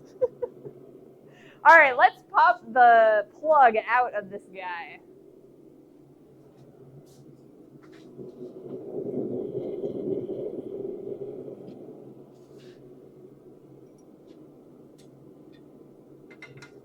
Once this plug is out of here, I will change the camera angle. There it goes. I am going to straighten this out again. I know I just said that I was going to change the camera angle, but I'm going to straighten this out because it was a little tiny bit bent. All right, we're good to go on that one. We will quench that guy because it's just mild steel. If it was not mild steel, we would definitely be having an issue quenching it like that. But mild steel can be quenched with water. Sub-goal met. Ooh. Sub-goal. Always good. I love that.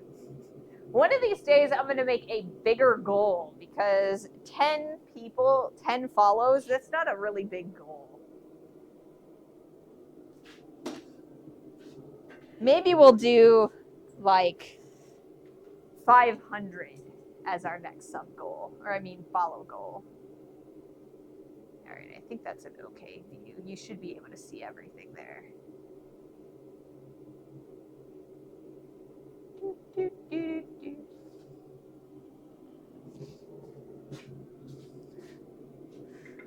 Mild steel, nah, give me spicy steel any day, right? I do have some sucker rod that we'll probably go through a little bit later in the winter. I want to do, well, I'm not sure when we're going to do it, but Corwin has requested a blacksmith knife. And so I'll probably cut off a section of the sucker rod and we'll make that blacksmith knife out of that. That way we get a little bit of high carbon steel so that we can actually get a nice cutting edge on that thing.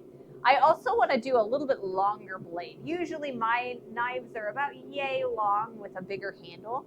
I think maybe I might want to do a little bit longer blacksmith knife handle. All steel is spicy if it's hot enough, right? Spicy, spicy steel. All right, let's do our next heat.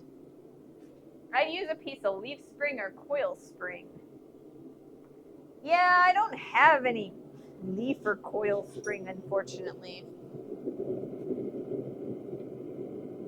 But I do have some sucker rod. While it's not the best, it'll work for that. All right. First heat's always the slow one.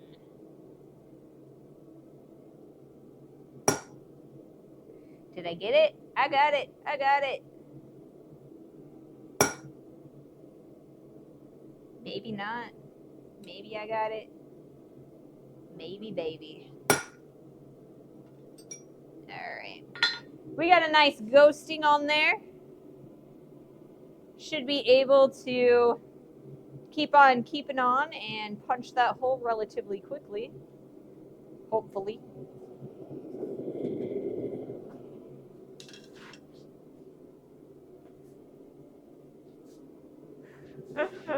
Just sprinkle on some flux like Salt Bay, right?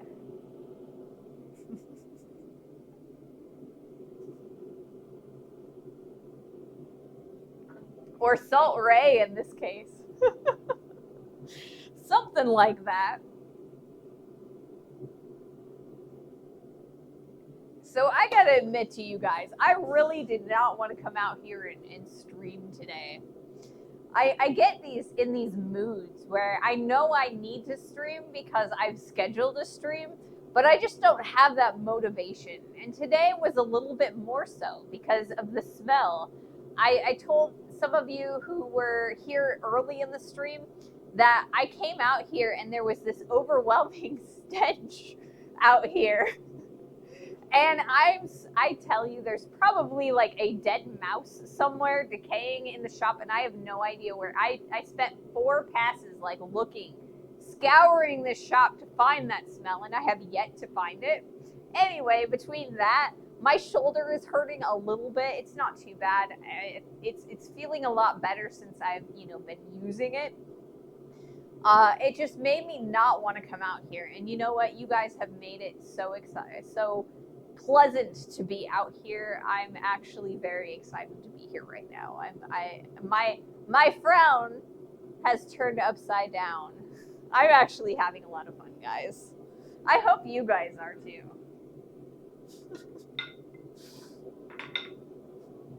I try to leave my mood at the door so that even if I'm in a bad mood, I don't spread that to you guys. This is supposed to be a relaxing time where we just hang out, do some blacksmithing, and get away from all of the stress outside. So I hope you guys are feeling that too. All right, let's do another heat.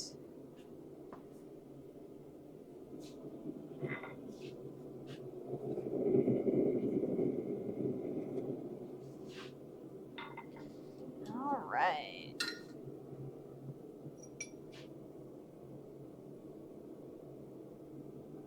Let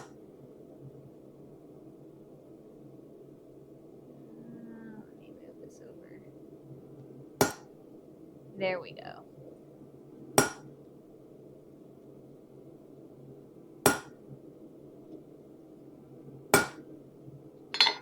All right, let's grab some more heat.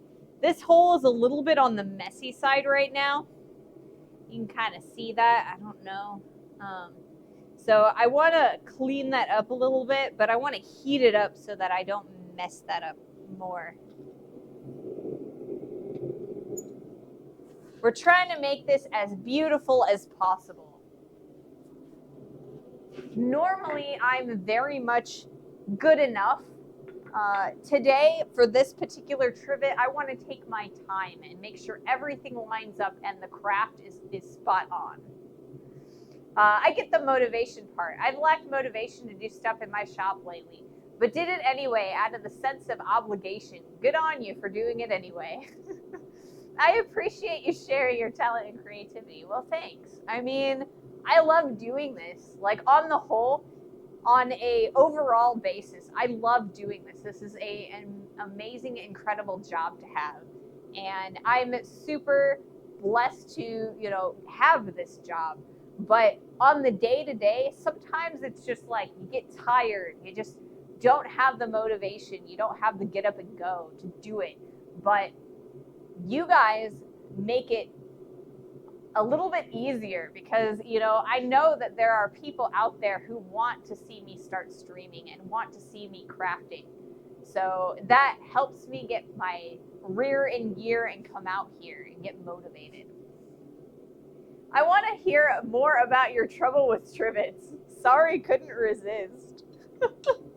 I am having trouble with trivets, man.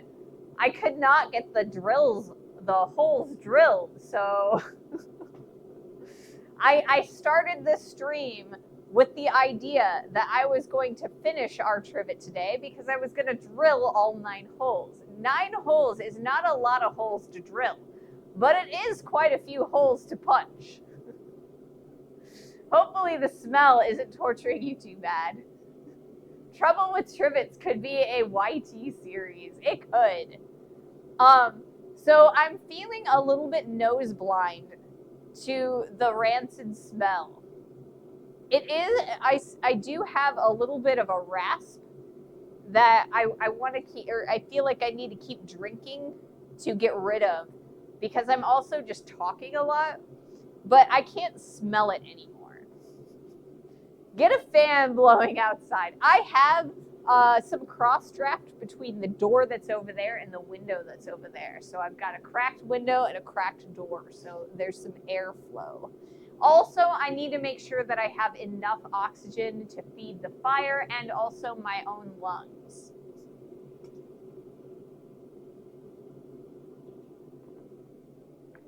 It is dangerous to close off all of the windows and the doors. Because if there's not enough oxygen, then you get, carbon monoxide poisoning. So I always crack this door and I always crack this window. All right, let's do another heat.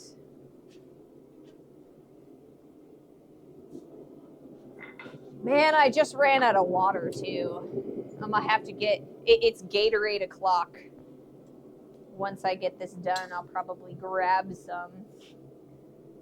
One of these days, I'm going to get a sponsorship by a sports drink. Maybe it'll be like Gamer Fuel or what is it?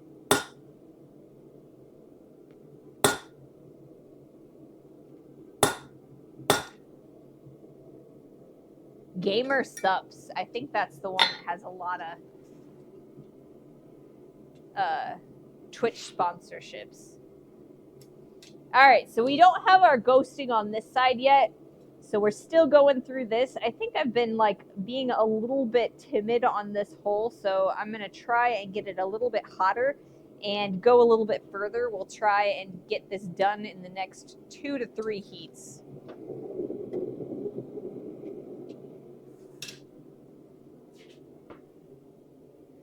Speaking of holes, my brother wants me to make him a cribbage board. I know I'm going to do it, but I'm not looking forward to spending hours drilling a few hundred holes. Man, drilling holes is the worst. I won't lie. Like when you have to drill a lot of them and have them all perfectly lined up. I made a tea infuser when I was in college, and I had to make it was a little round thing. It was like yay, and I had to drill a whole bunch of holes that were all nice and lined up, and it was very difficult to do.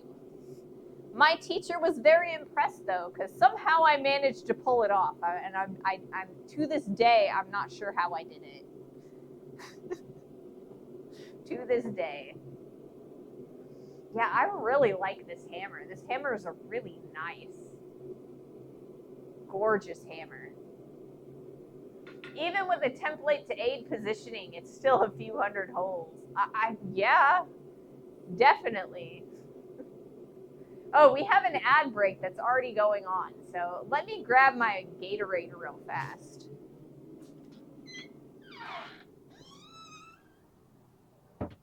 Let's see if I have any that's actually in the fridge.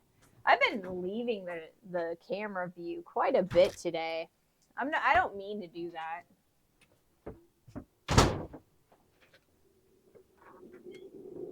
Ugh. Problems. Even with a template. A good excuse to get a CNC router, right? Those things are expensive though. Man, are they expensive. You can make so much money with them, but they're expensive startup.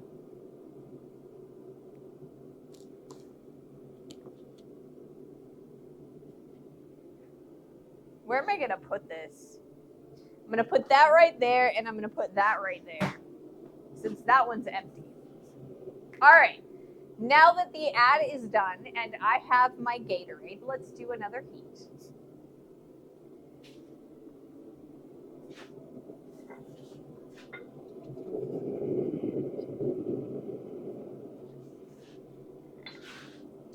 So I think I'm going to do my best to get more of these guys done today.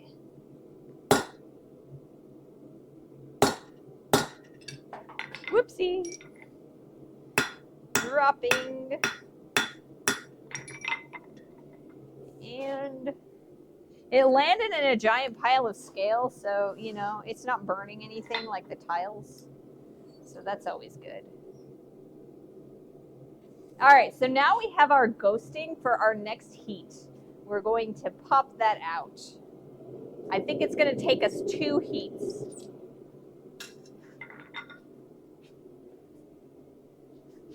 Proper position for ad placement. If Gatorade, Powerade, All Sport wants you. Right?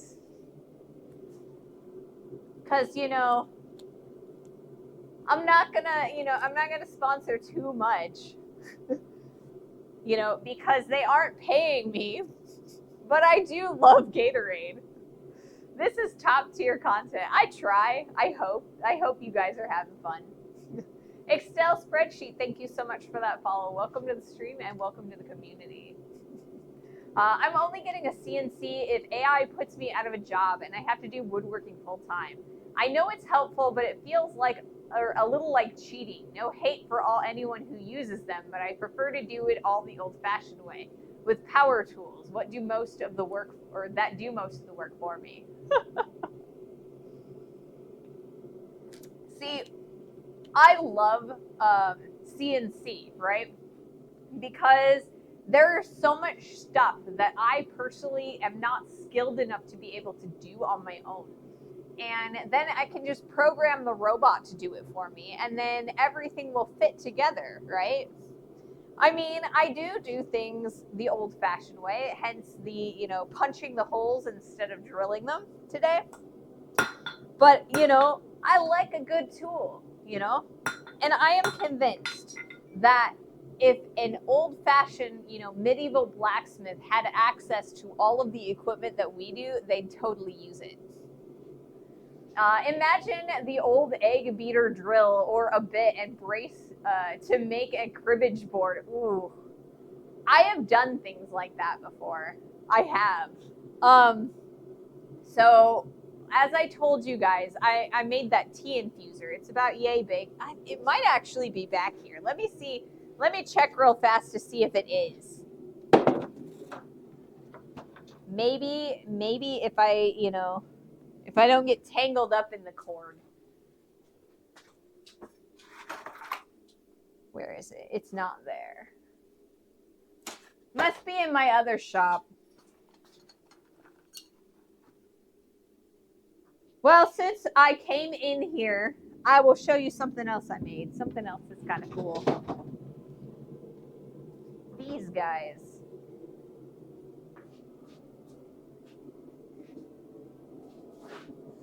These are sterling silver brooches that are enameled. I made these guys in school too. But they also, if you can tell in the background, they have a million little holes that are drilled as a texture because they're pop art. So in a very similar method, I did these with a flex shaft. So that's a hand tool.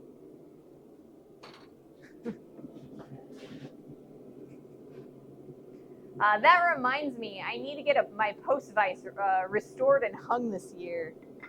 I need to hang my post vise, my secondary one. I have one here that's in this shop, but in my small shop for the small stuff, I moved my other post vise and I bought a stand for it. I just need to put it on. All right, let's do another heat.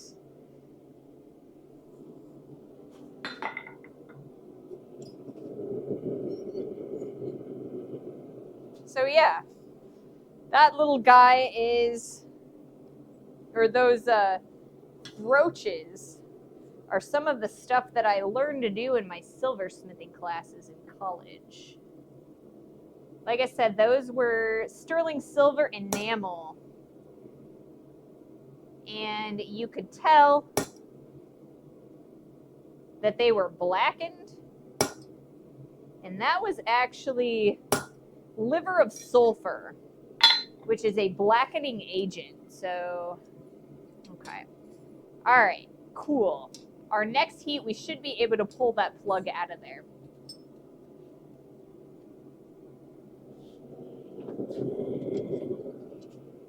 I wanted them to look like little comic panels. Post drill, post vise. So there are totally post drills too. I don't own one, but they do exist. They're more of like a hand drill thing. I think you crank them like this. I have a post drill, needs a cleaning and oiling. Oh, okay. Yeah, I must have misread that. Sometimes when I get really when I start reading really fast, I will go over a word and just say the word that I think it is, but it's not actually. So when I saw post, I just immediately thought vice because, post vice, post vice. So yes, there are post drills. I think, like I said, I think they're hand crank, but Corwin, you can correct me if I'm wrong. Since you're the one that owns one. I've only seen a couple of them. Occasionally at a tailgate sale, or another place that I like to go to for buying blacksmith tools is a flea market or an antique store. I've seen a few in antique stores. Yeah, essentially it's a big hand crank drill press. Okay, that's what I thought.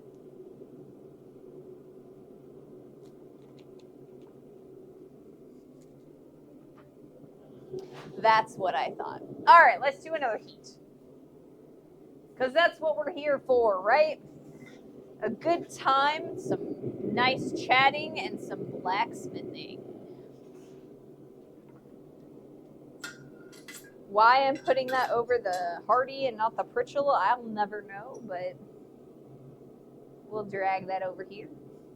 Maybe we'll flip some hands.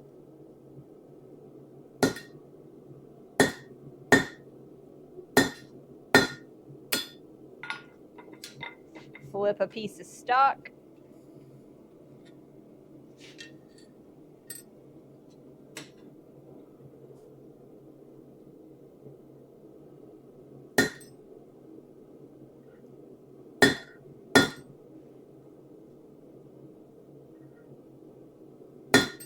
All right, maybe not. This is kind of crazy because I lost my hole. All right, another heat. It was there and now it's gone. Where it went, no one knows. Yeah, I have no idea what happened there, but I lost my hole.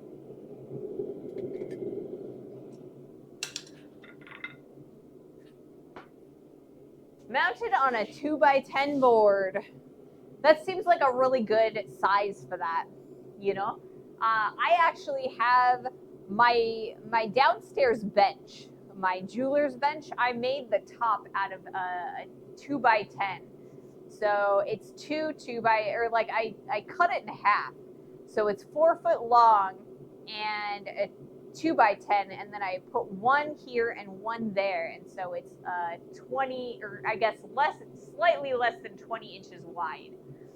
It works beautifully. It's a great bench. I also kind of used wood putty to go in between the gap to make sure that I didn't lose any tiny rivets or fixtures or anything.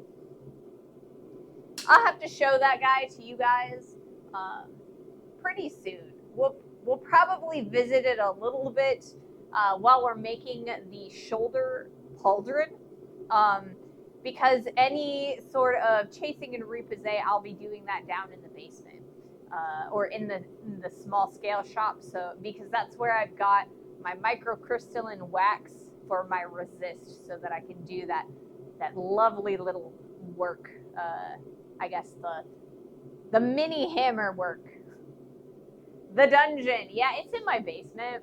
I won't lie. It's in my house. This is my garage. That's why I don't send things here. I have a P.O. box for you to send things to. Speaking of, I still owe Mahalo the P.O. box address. All right, let's pop that plug out.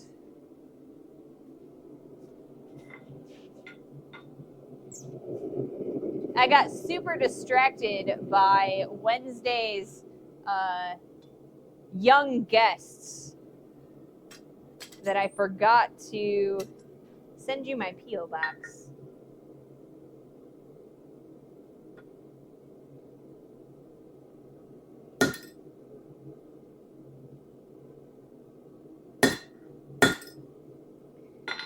Let me turn this over. I'm making a giant disaster out of this hole.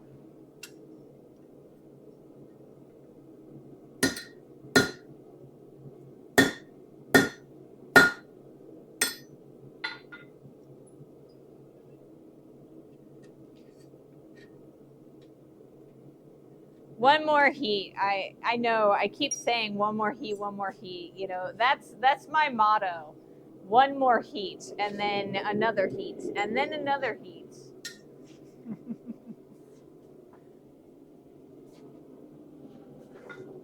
I tell you guys over and over, I'm not the best blacksmith in the world. I'm just here to whet your tongue, and then you can go and find a blacksmithing association or a master blacksmith near you. Just be careful not to cook the material. I can't cook the material in this forge. It's not hot enough.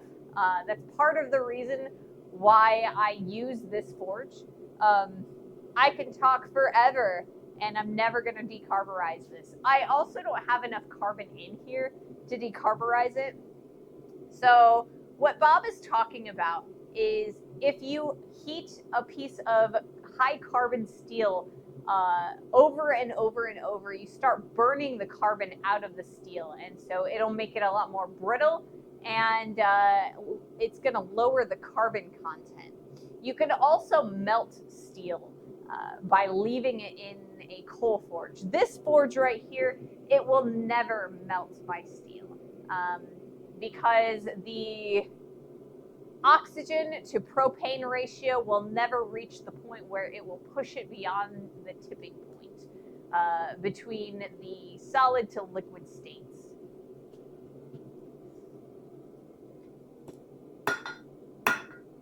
So I could talk for 2 hours while the same piece of steel is in this forge and nothing would ever happen to it. Not that I want to waste that fuel, you know.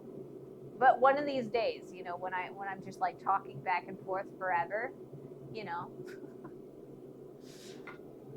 All right, let's do that heat.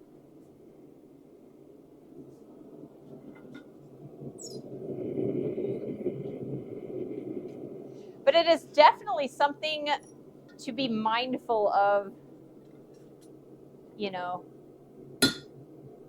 in your forge or when I'm using coal. All right. We have popped through. Woohoo! Hole.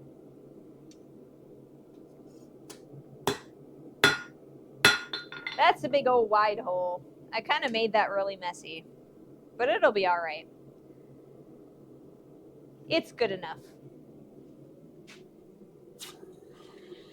Now we're going to cool this off.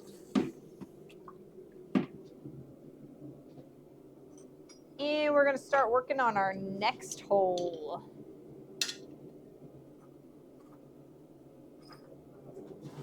All right. Blah, blah, blah. Talking. Talk. That's me. I talk. I'm going to put this on that side and that on that side.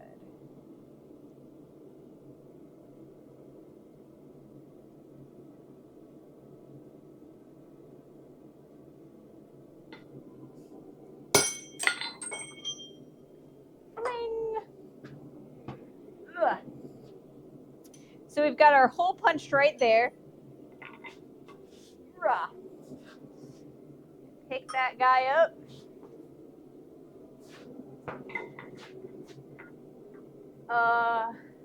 There be a hole in there indeed, right? Can I cook that pizza or my pizza in that forge? And how long do you think it would take?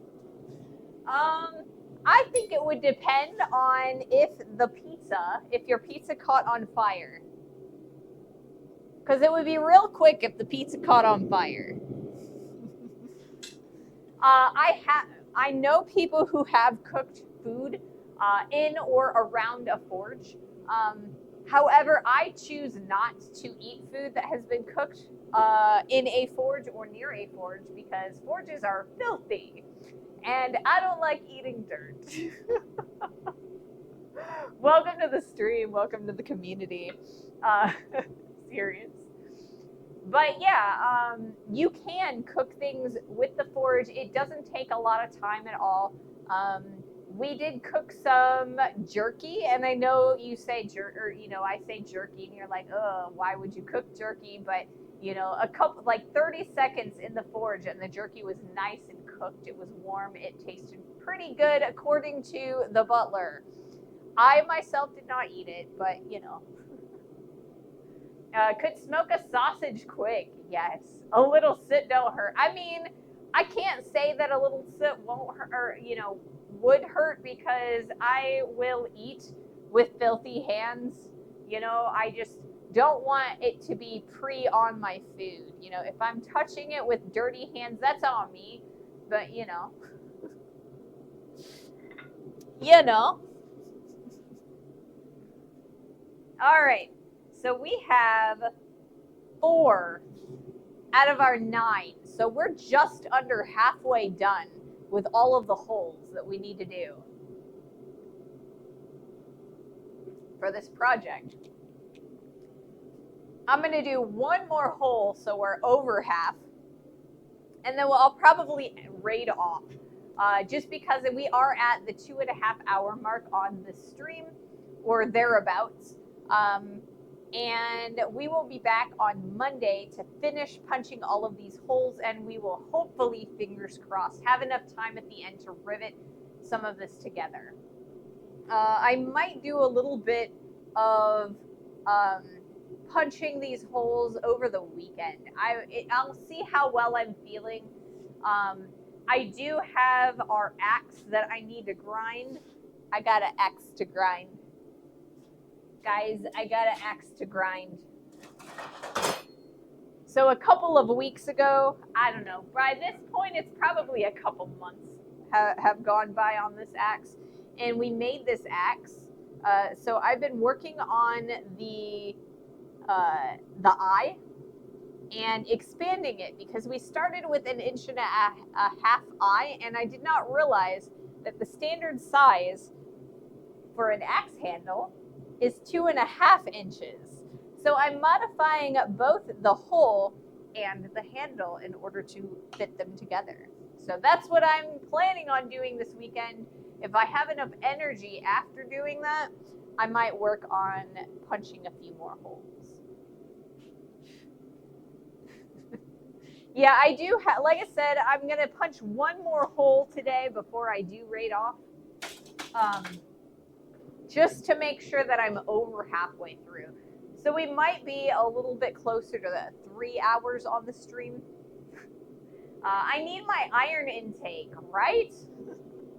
I don't have to worry about iron. I always got enough iron in my blood. You need that much wood so you can put the wedge in. Yeah, I do. Yeah, I definitely do. It also helps it so that the weight of the axe and the angle when you're like pulling it out is not going to crack the handle out. So I learned things, but sometimes it takes me a little bit more time than other people. All right, let's start this next hole. So what I'm gonna do is I'm gonna change my angle one last time. And we're gonna do this angle, even though you guys can see the angle in the wide, or you can see the camera in the wide, I think, because it's actually a really good view.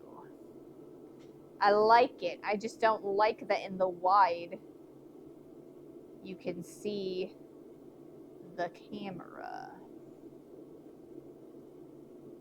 Oh, come on, focus. Focus, focus. I don't need to focus. The camera needs to focus. Maybe I need to focus on focusing the camera. Okay. You want to be careful pulling out a Michigan axe. They have blades on both sides.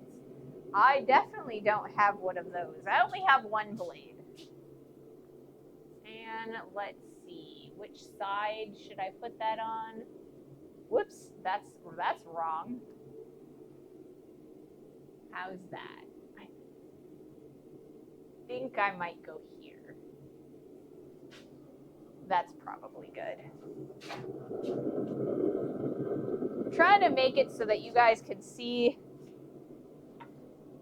me and what I'm doing, but also, you know, have a good view of the top of the anvil. Sometimes that's challenging with certain views.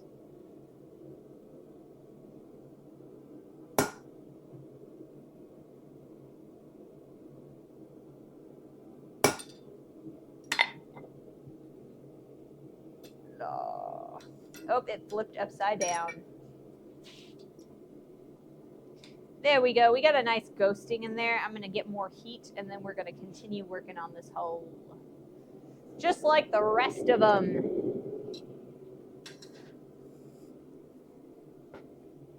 Look. Loop. An Ohio State axe wouldn't hurt ya. Just kidding. Low-hanging fruit. I'm not amazingly apt, or not apt, but like, I don't know a lot about sports. So, I don't think I get that reference. I apologize. It's a bit colder than usual. Just seems the steel is cooling a bit faster today to me, but it could just be me. It's relatively cold in here. I also have been, or there's a little bit of water on both the punch and the face of the anvil, and that's going to cool the water, like the piece a bit. It's also really skinny, right? So I made these pieces so that they wouldn't be heavy when you, or it wouldn't be heavy when you put them all together to the trivet. So we're losing a lot of heat a lot faster. Michigan and Ohio State is a big rivalry. Okay. Okay.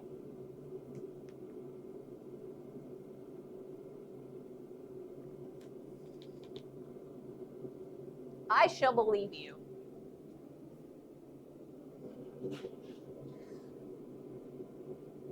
Yes, I like this hammer. Very nice. The handle is also very nice. It fits my hand pretty well, you know? I thought it was a little bit skinny because I'm used to bigger, wider handles that are more like this.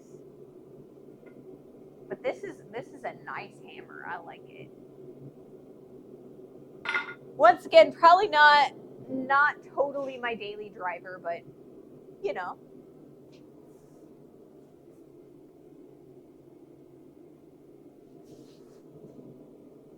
How about that side? That side's better.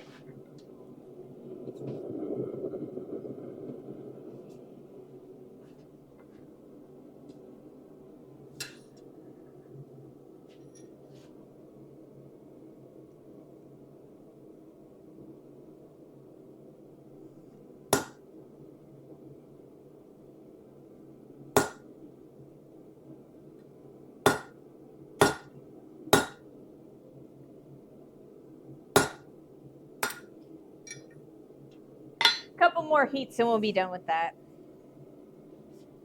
We've got a nice hole started right there. And we got an ad starting here soon.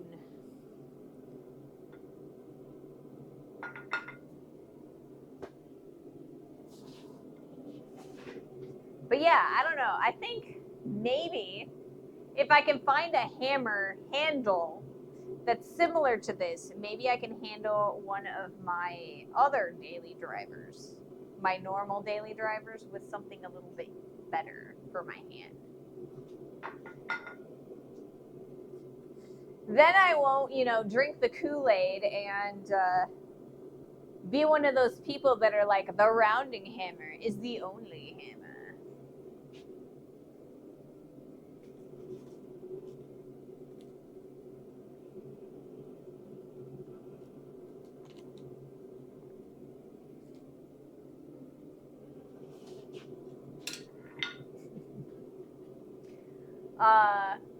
Dr. Pixon, thank you so much for that follow. Welcome to the stream. Welcome to the community. I hope you're having fun.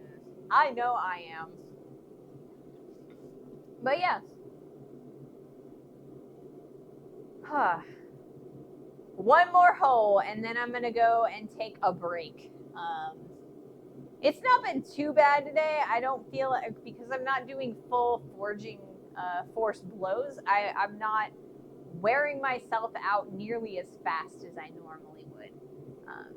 So we're doing pretty good. We're doing pretty good. We can handle finishing out this hole. Then I got the whole weekend where I can spend some time relaxing. I know. I totally just came back from a 2-stream break where I just didn't stream for 2 weeks. Or not 2 weeks, 2 streams. And that's because of the holidays. But I feel like it wasn't really much of a break because I drove 4 hours north and then 4 hours back for the holidays. So I don't feel like I got quite as much of a break as I wanted. So I'm looking forward to taking this weekend and resting a bit. Oh, look, the butler's back. It's really cold. So the butler went to the gym, and the gym is like within walking distance. It's actually literally next door. And but it's really, really cold outside, so the butler drove. Which I don't blame them. Honestly, I don't blame them. All right, so once this ad is over, we'll do our next heat for this last hole.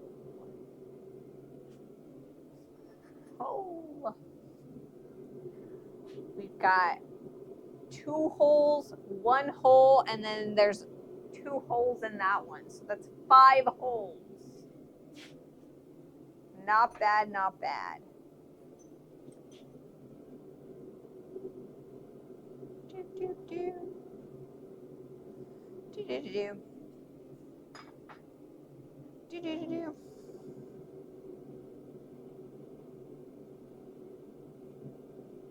Yeah.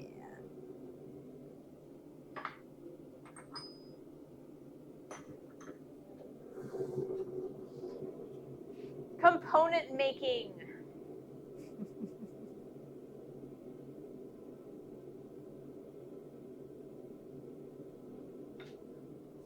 I missed the top of that one. He could have just taken the small forge and a tank and did the walk. That would have been a great hand warmer, wouldn't it? Back in my day, we carried the gym on our backs, uphill in the snow both ways, in a blizzard. Well, back in my day, we carried the gym on our backs. Oh, we couldn't drive to the gym. I had to walk 5 miles uphill both ways in the snow. Well, back in my day, no, I'm way too young for back in my day, except for I actually use that phrase occasionally. I find myself using that phrase back in my day when it comes to video games and internet things, right? The internet is so much different than when I was a kid. You know, and a lot of things are just way more polished than they used to be. You know, back in my day, the internet was the wild, wild west. It wasn't like just social media apps everywhere. You had to like look for social.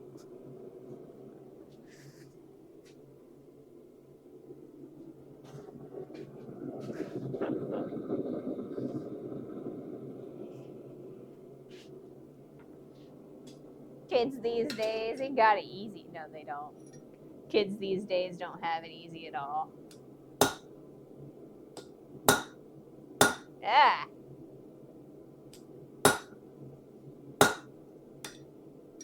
Let's see, do we have the ghosting on the other side? We do! We do. Heck yes.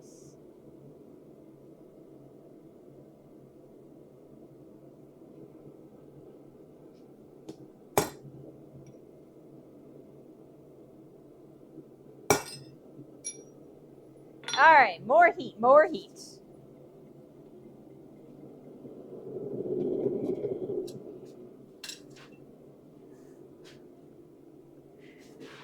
Back in my day, I had AOL 2.5 on a 386 computer with dial-up. Things are heating up in here, right? It's actually relatively comfortable in here. Like I said, I've got the heater going over there and I've got the forge going, and we are actually at a reasonable temperature. I'm comfortable. It's cold here. I mean, there are so many. Oh, yes, just don't use the press. Yeah, there are so many places in this area and north of here that are super duper cold, and I am grateful to be, you know, below the jet stream. I usually walk to the gym. Today I took the van to make sure nothing crawled in there and died as a possible accounting for the smell. -2 Celsius. That is like super cold. I cannot stand anything below 0 Celsius.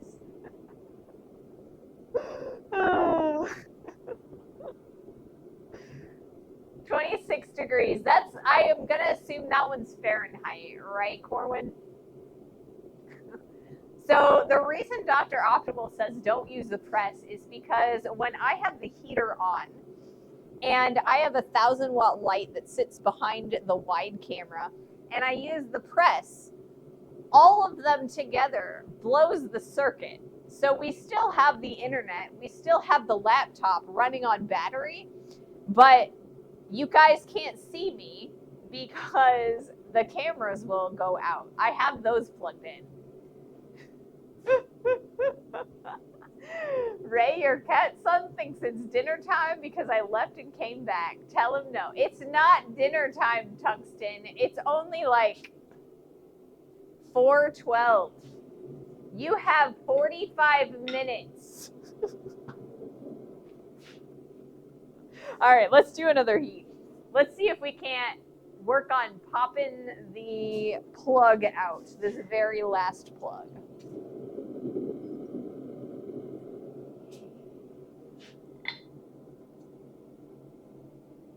So yesterday, we went to Rural King, which is like a farm supply store.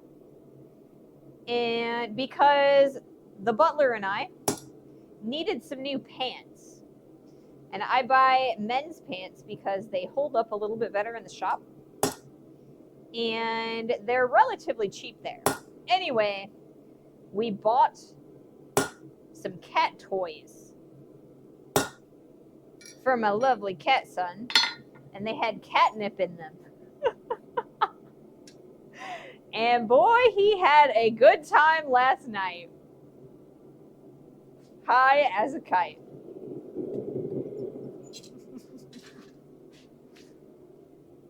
They do have pockets. Men's pants have pockets. Pockets are awesome. I love pockets, and women's pants have these teeny little pockets. They're not even real pockets. I can't put a wallet in there or a cell phone. Like, I mean, look at this. At least I can put my cell phone in there and not have to worry about it falling out all the time.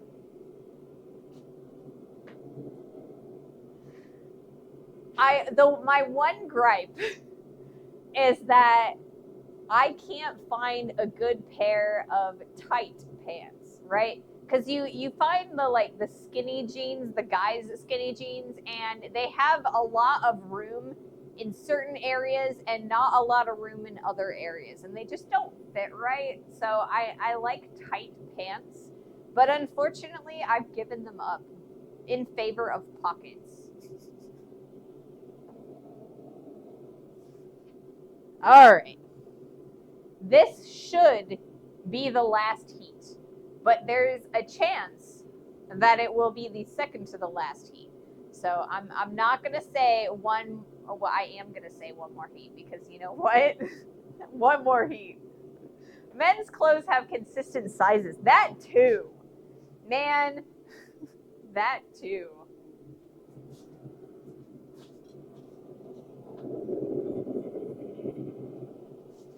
It makes me feel fat when I have to go and find a size bigger than I normally wear because, you know, somebody decided that they wanted to change the cut of on a shirt or a pair of pants.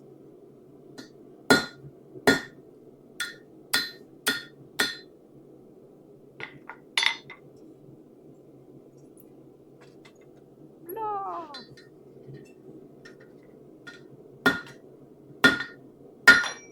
I was right. We're going to have one more heat beyond this one. We should be able to take that plug right there and push it out from this side next heat. But unfortunately, I was just not able to do that this heat. This time, for real, it will be my last heat of the stream. Ugh.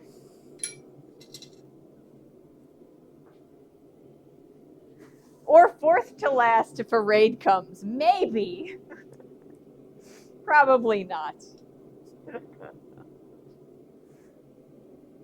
If a raid came and I wanted to push the stream a little bit for the numbers, I think I'd just talk a little bit, you know? Kind of do some layout. I don't think I'd do another heat. I'm very proud of the propane tank. It has a very crystalline outside right now because it's frozen. But we've got plenty of power coming out of the forge. But I don't want it to get a little, because like, I don't want the forge to start puffing. Quick, someone go tell one of the VTubers to raid Ray. Insist the graphics in this blacksmithing game are amazing. Oh, goodness. Wow. I mean, I won't lie. If a VTuber raided, I might actually spend a little bit more time out here. I'm very fascinated by the technology involved in VTubing, and I don't know if you guys are aware of what they are, but it's basically these cartoon avatars that have preset animations, and you have these, like, you can have an iPhone that has motion sensing. And so if you set the iPhone and connect it to this program called VTuber Studio, it will move the little cartoon and move the animations in time and in sync with what your face is doing. So it's really interesting to watch these live cartoons, like talking and playing video games and stuff.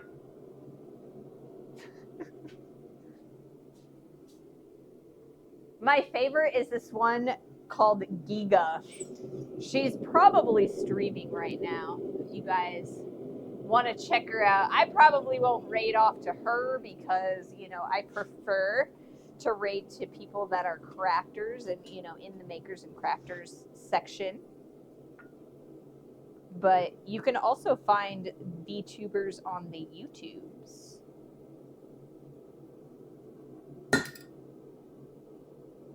Like I said, the technology is really interesting.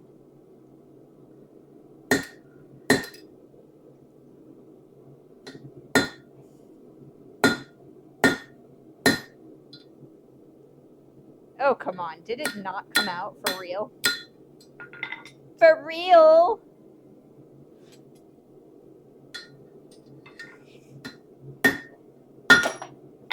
Jeez. It's disconnected, but it's stuck still. Let me see if I can't. I might need a little bit of heat, so maybe this isn't my, you know, I keep saying one more heat, and then it's not one more heat. Woohoo! That's a lovely thumb tip burn. We're gonna do one more heat because I don't want to do that again. I didn't even feel it.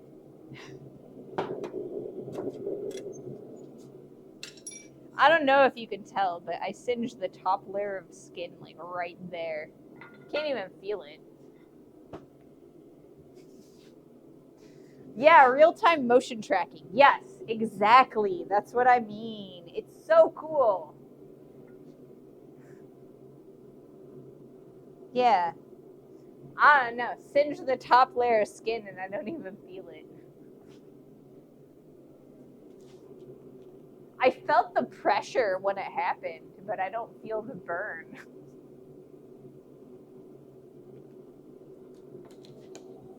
All right.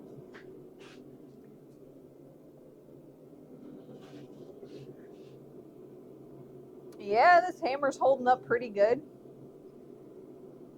No dings or anything. Very nice.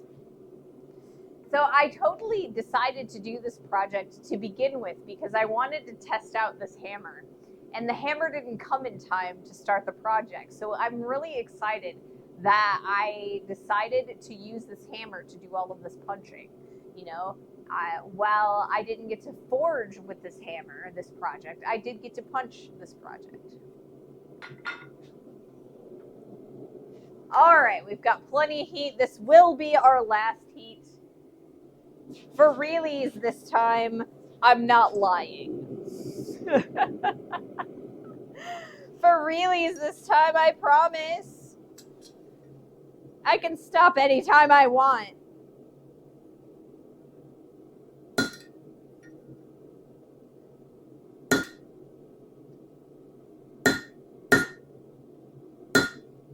Did it come out? No. There it went. I heard it.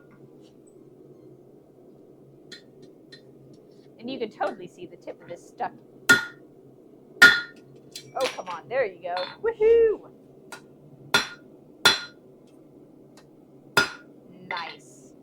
Nice, nice.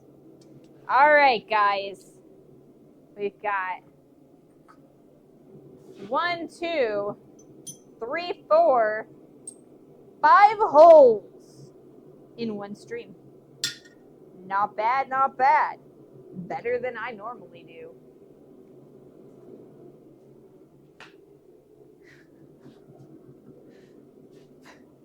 Your inset is blocking what you're doing. You're penalized with some more heat. I'm sorry. I'm sorry. But yes, we have holes. Thank you guys so much for watching the stream. I had a wonderful time. I apologize for that last inset. So, if there's anybody that you guys are interested in rating, please do let me know. Otherwise, I will find one of our lovely friends in the Makers and Crafters category. Can I spell Twitch? That would be good. Thanks.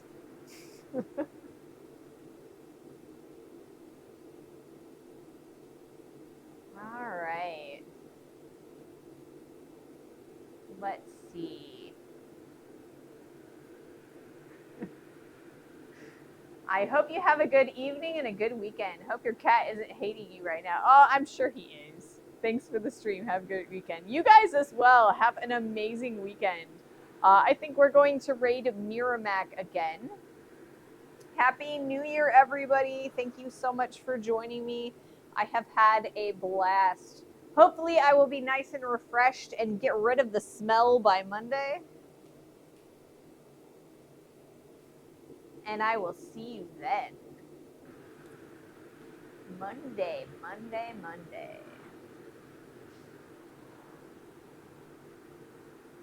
Also, don't forget to vote for your favorite design for the pauldron. I will post that up as soon as I get done cleaning up out here in the shop.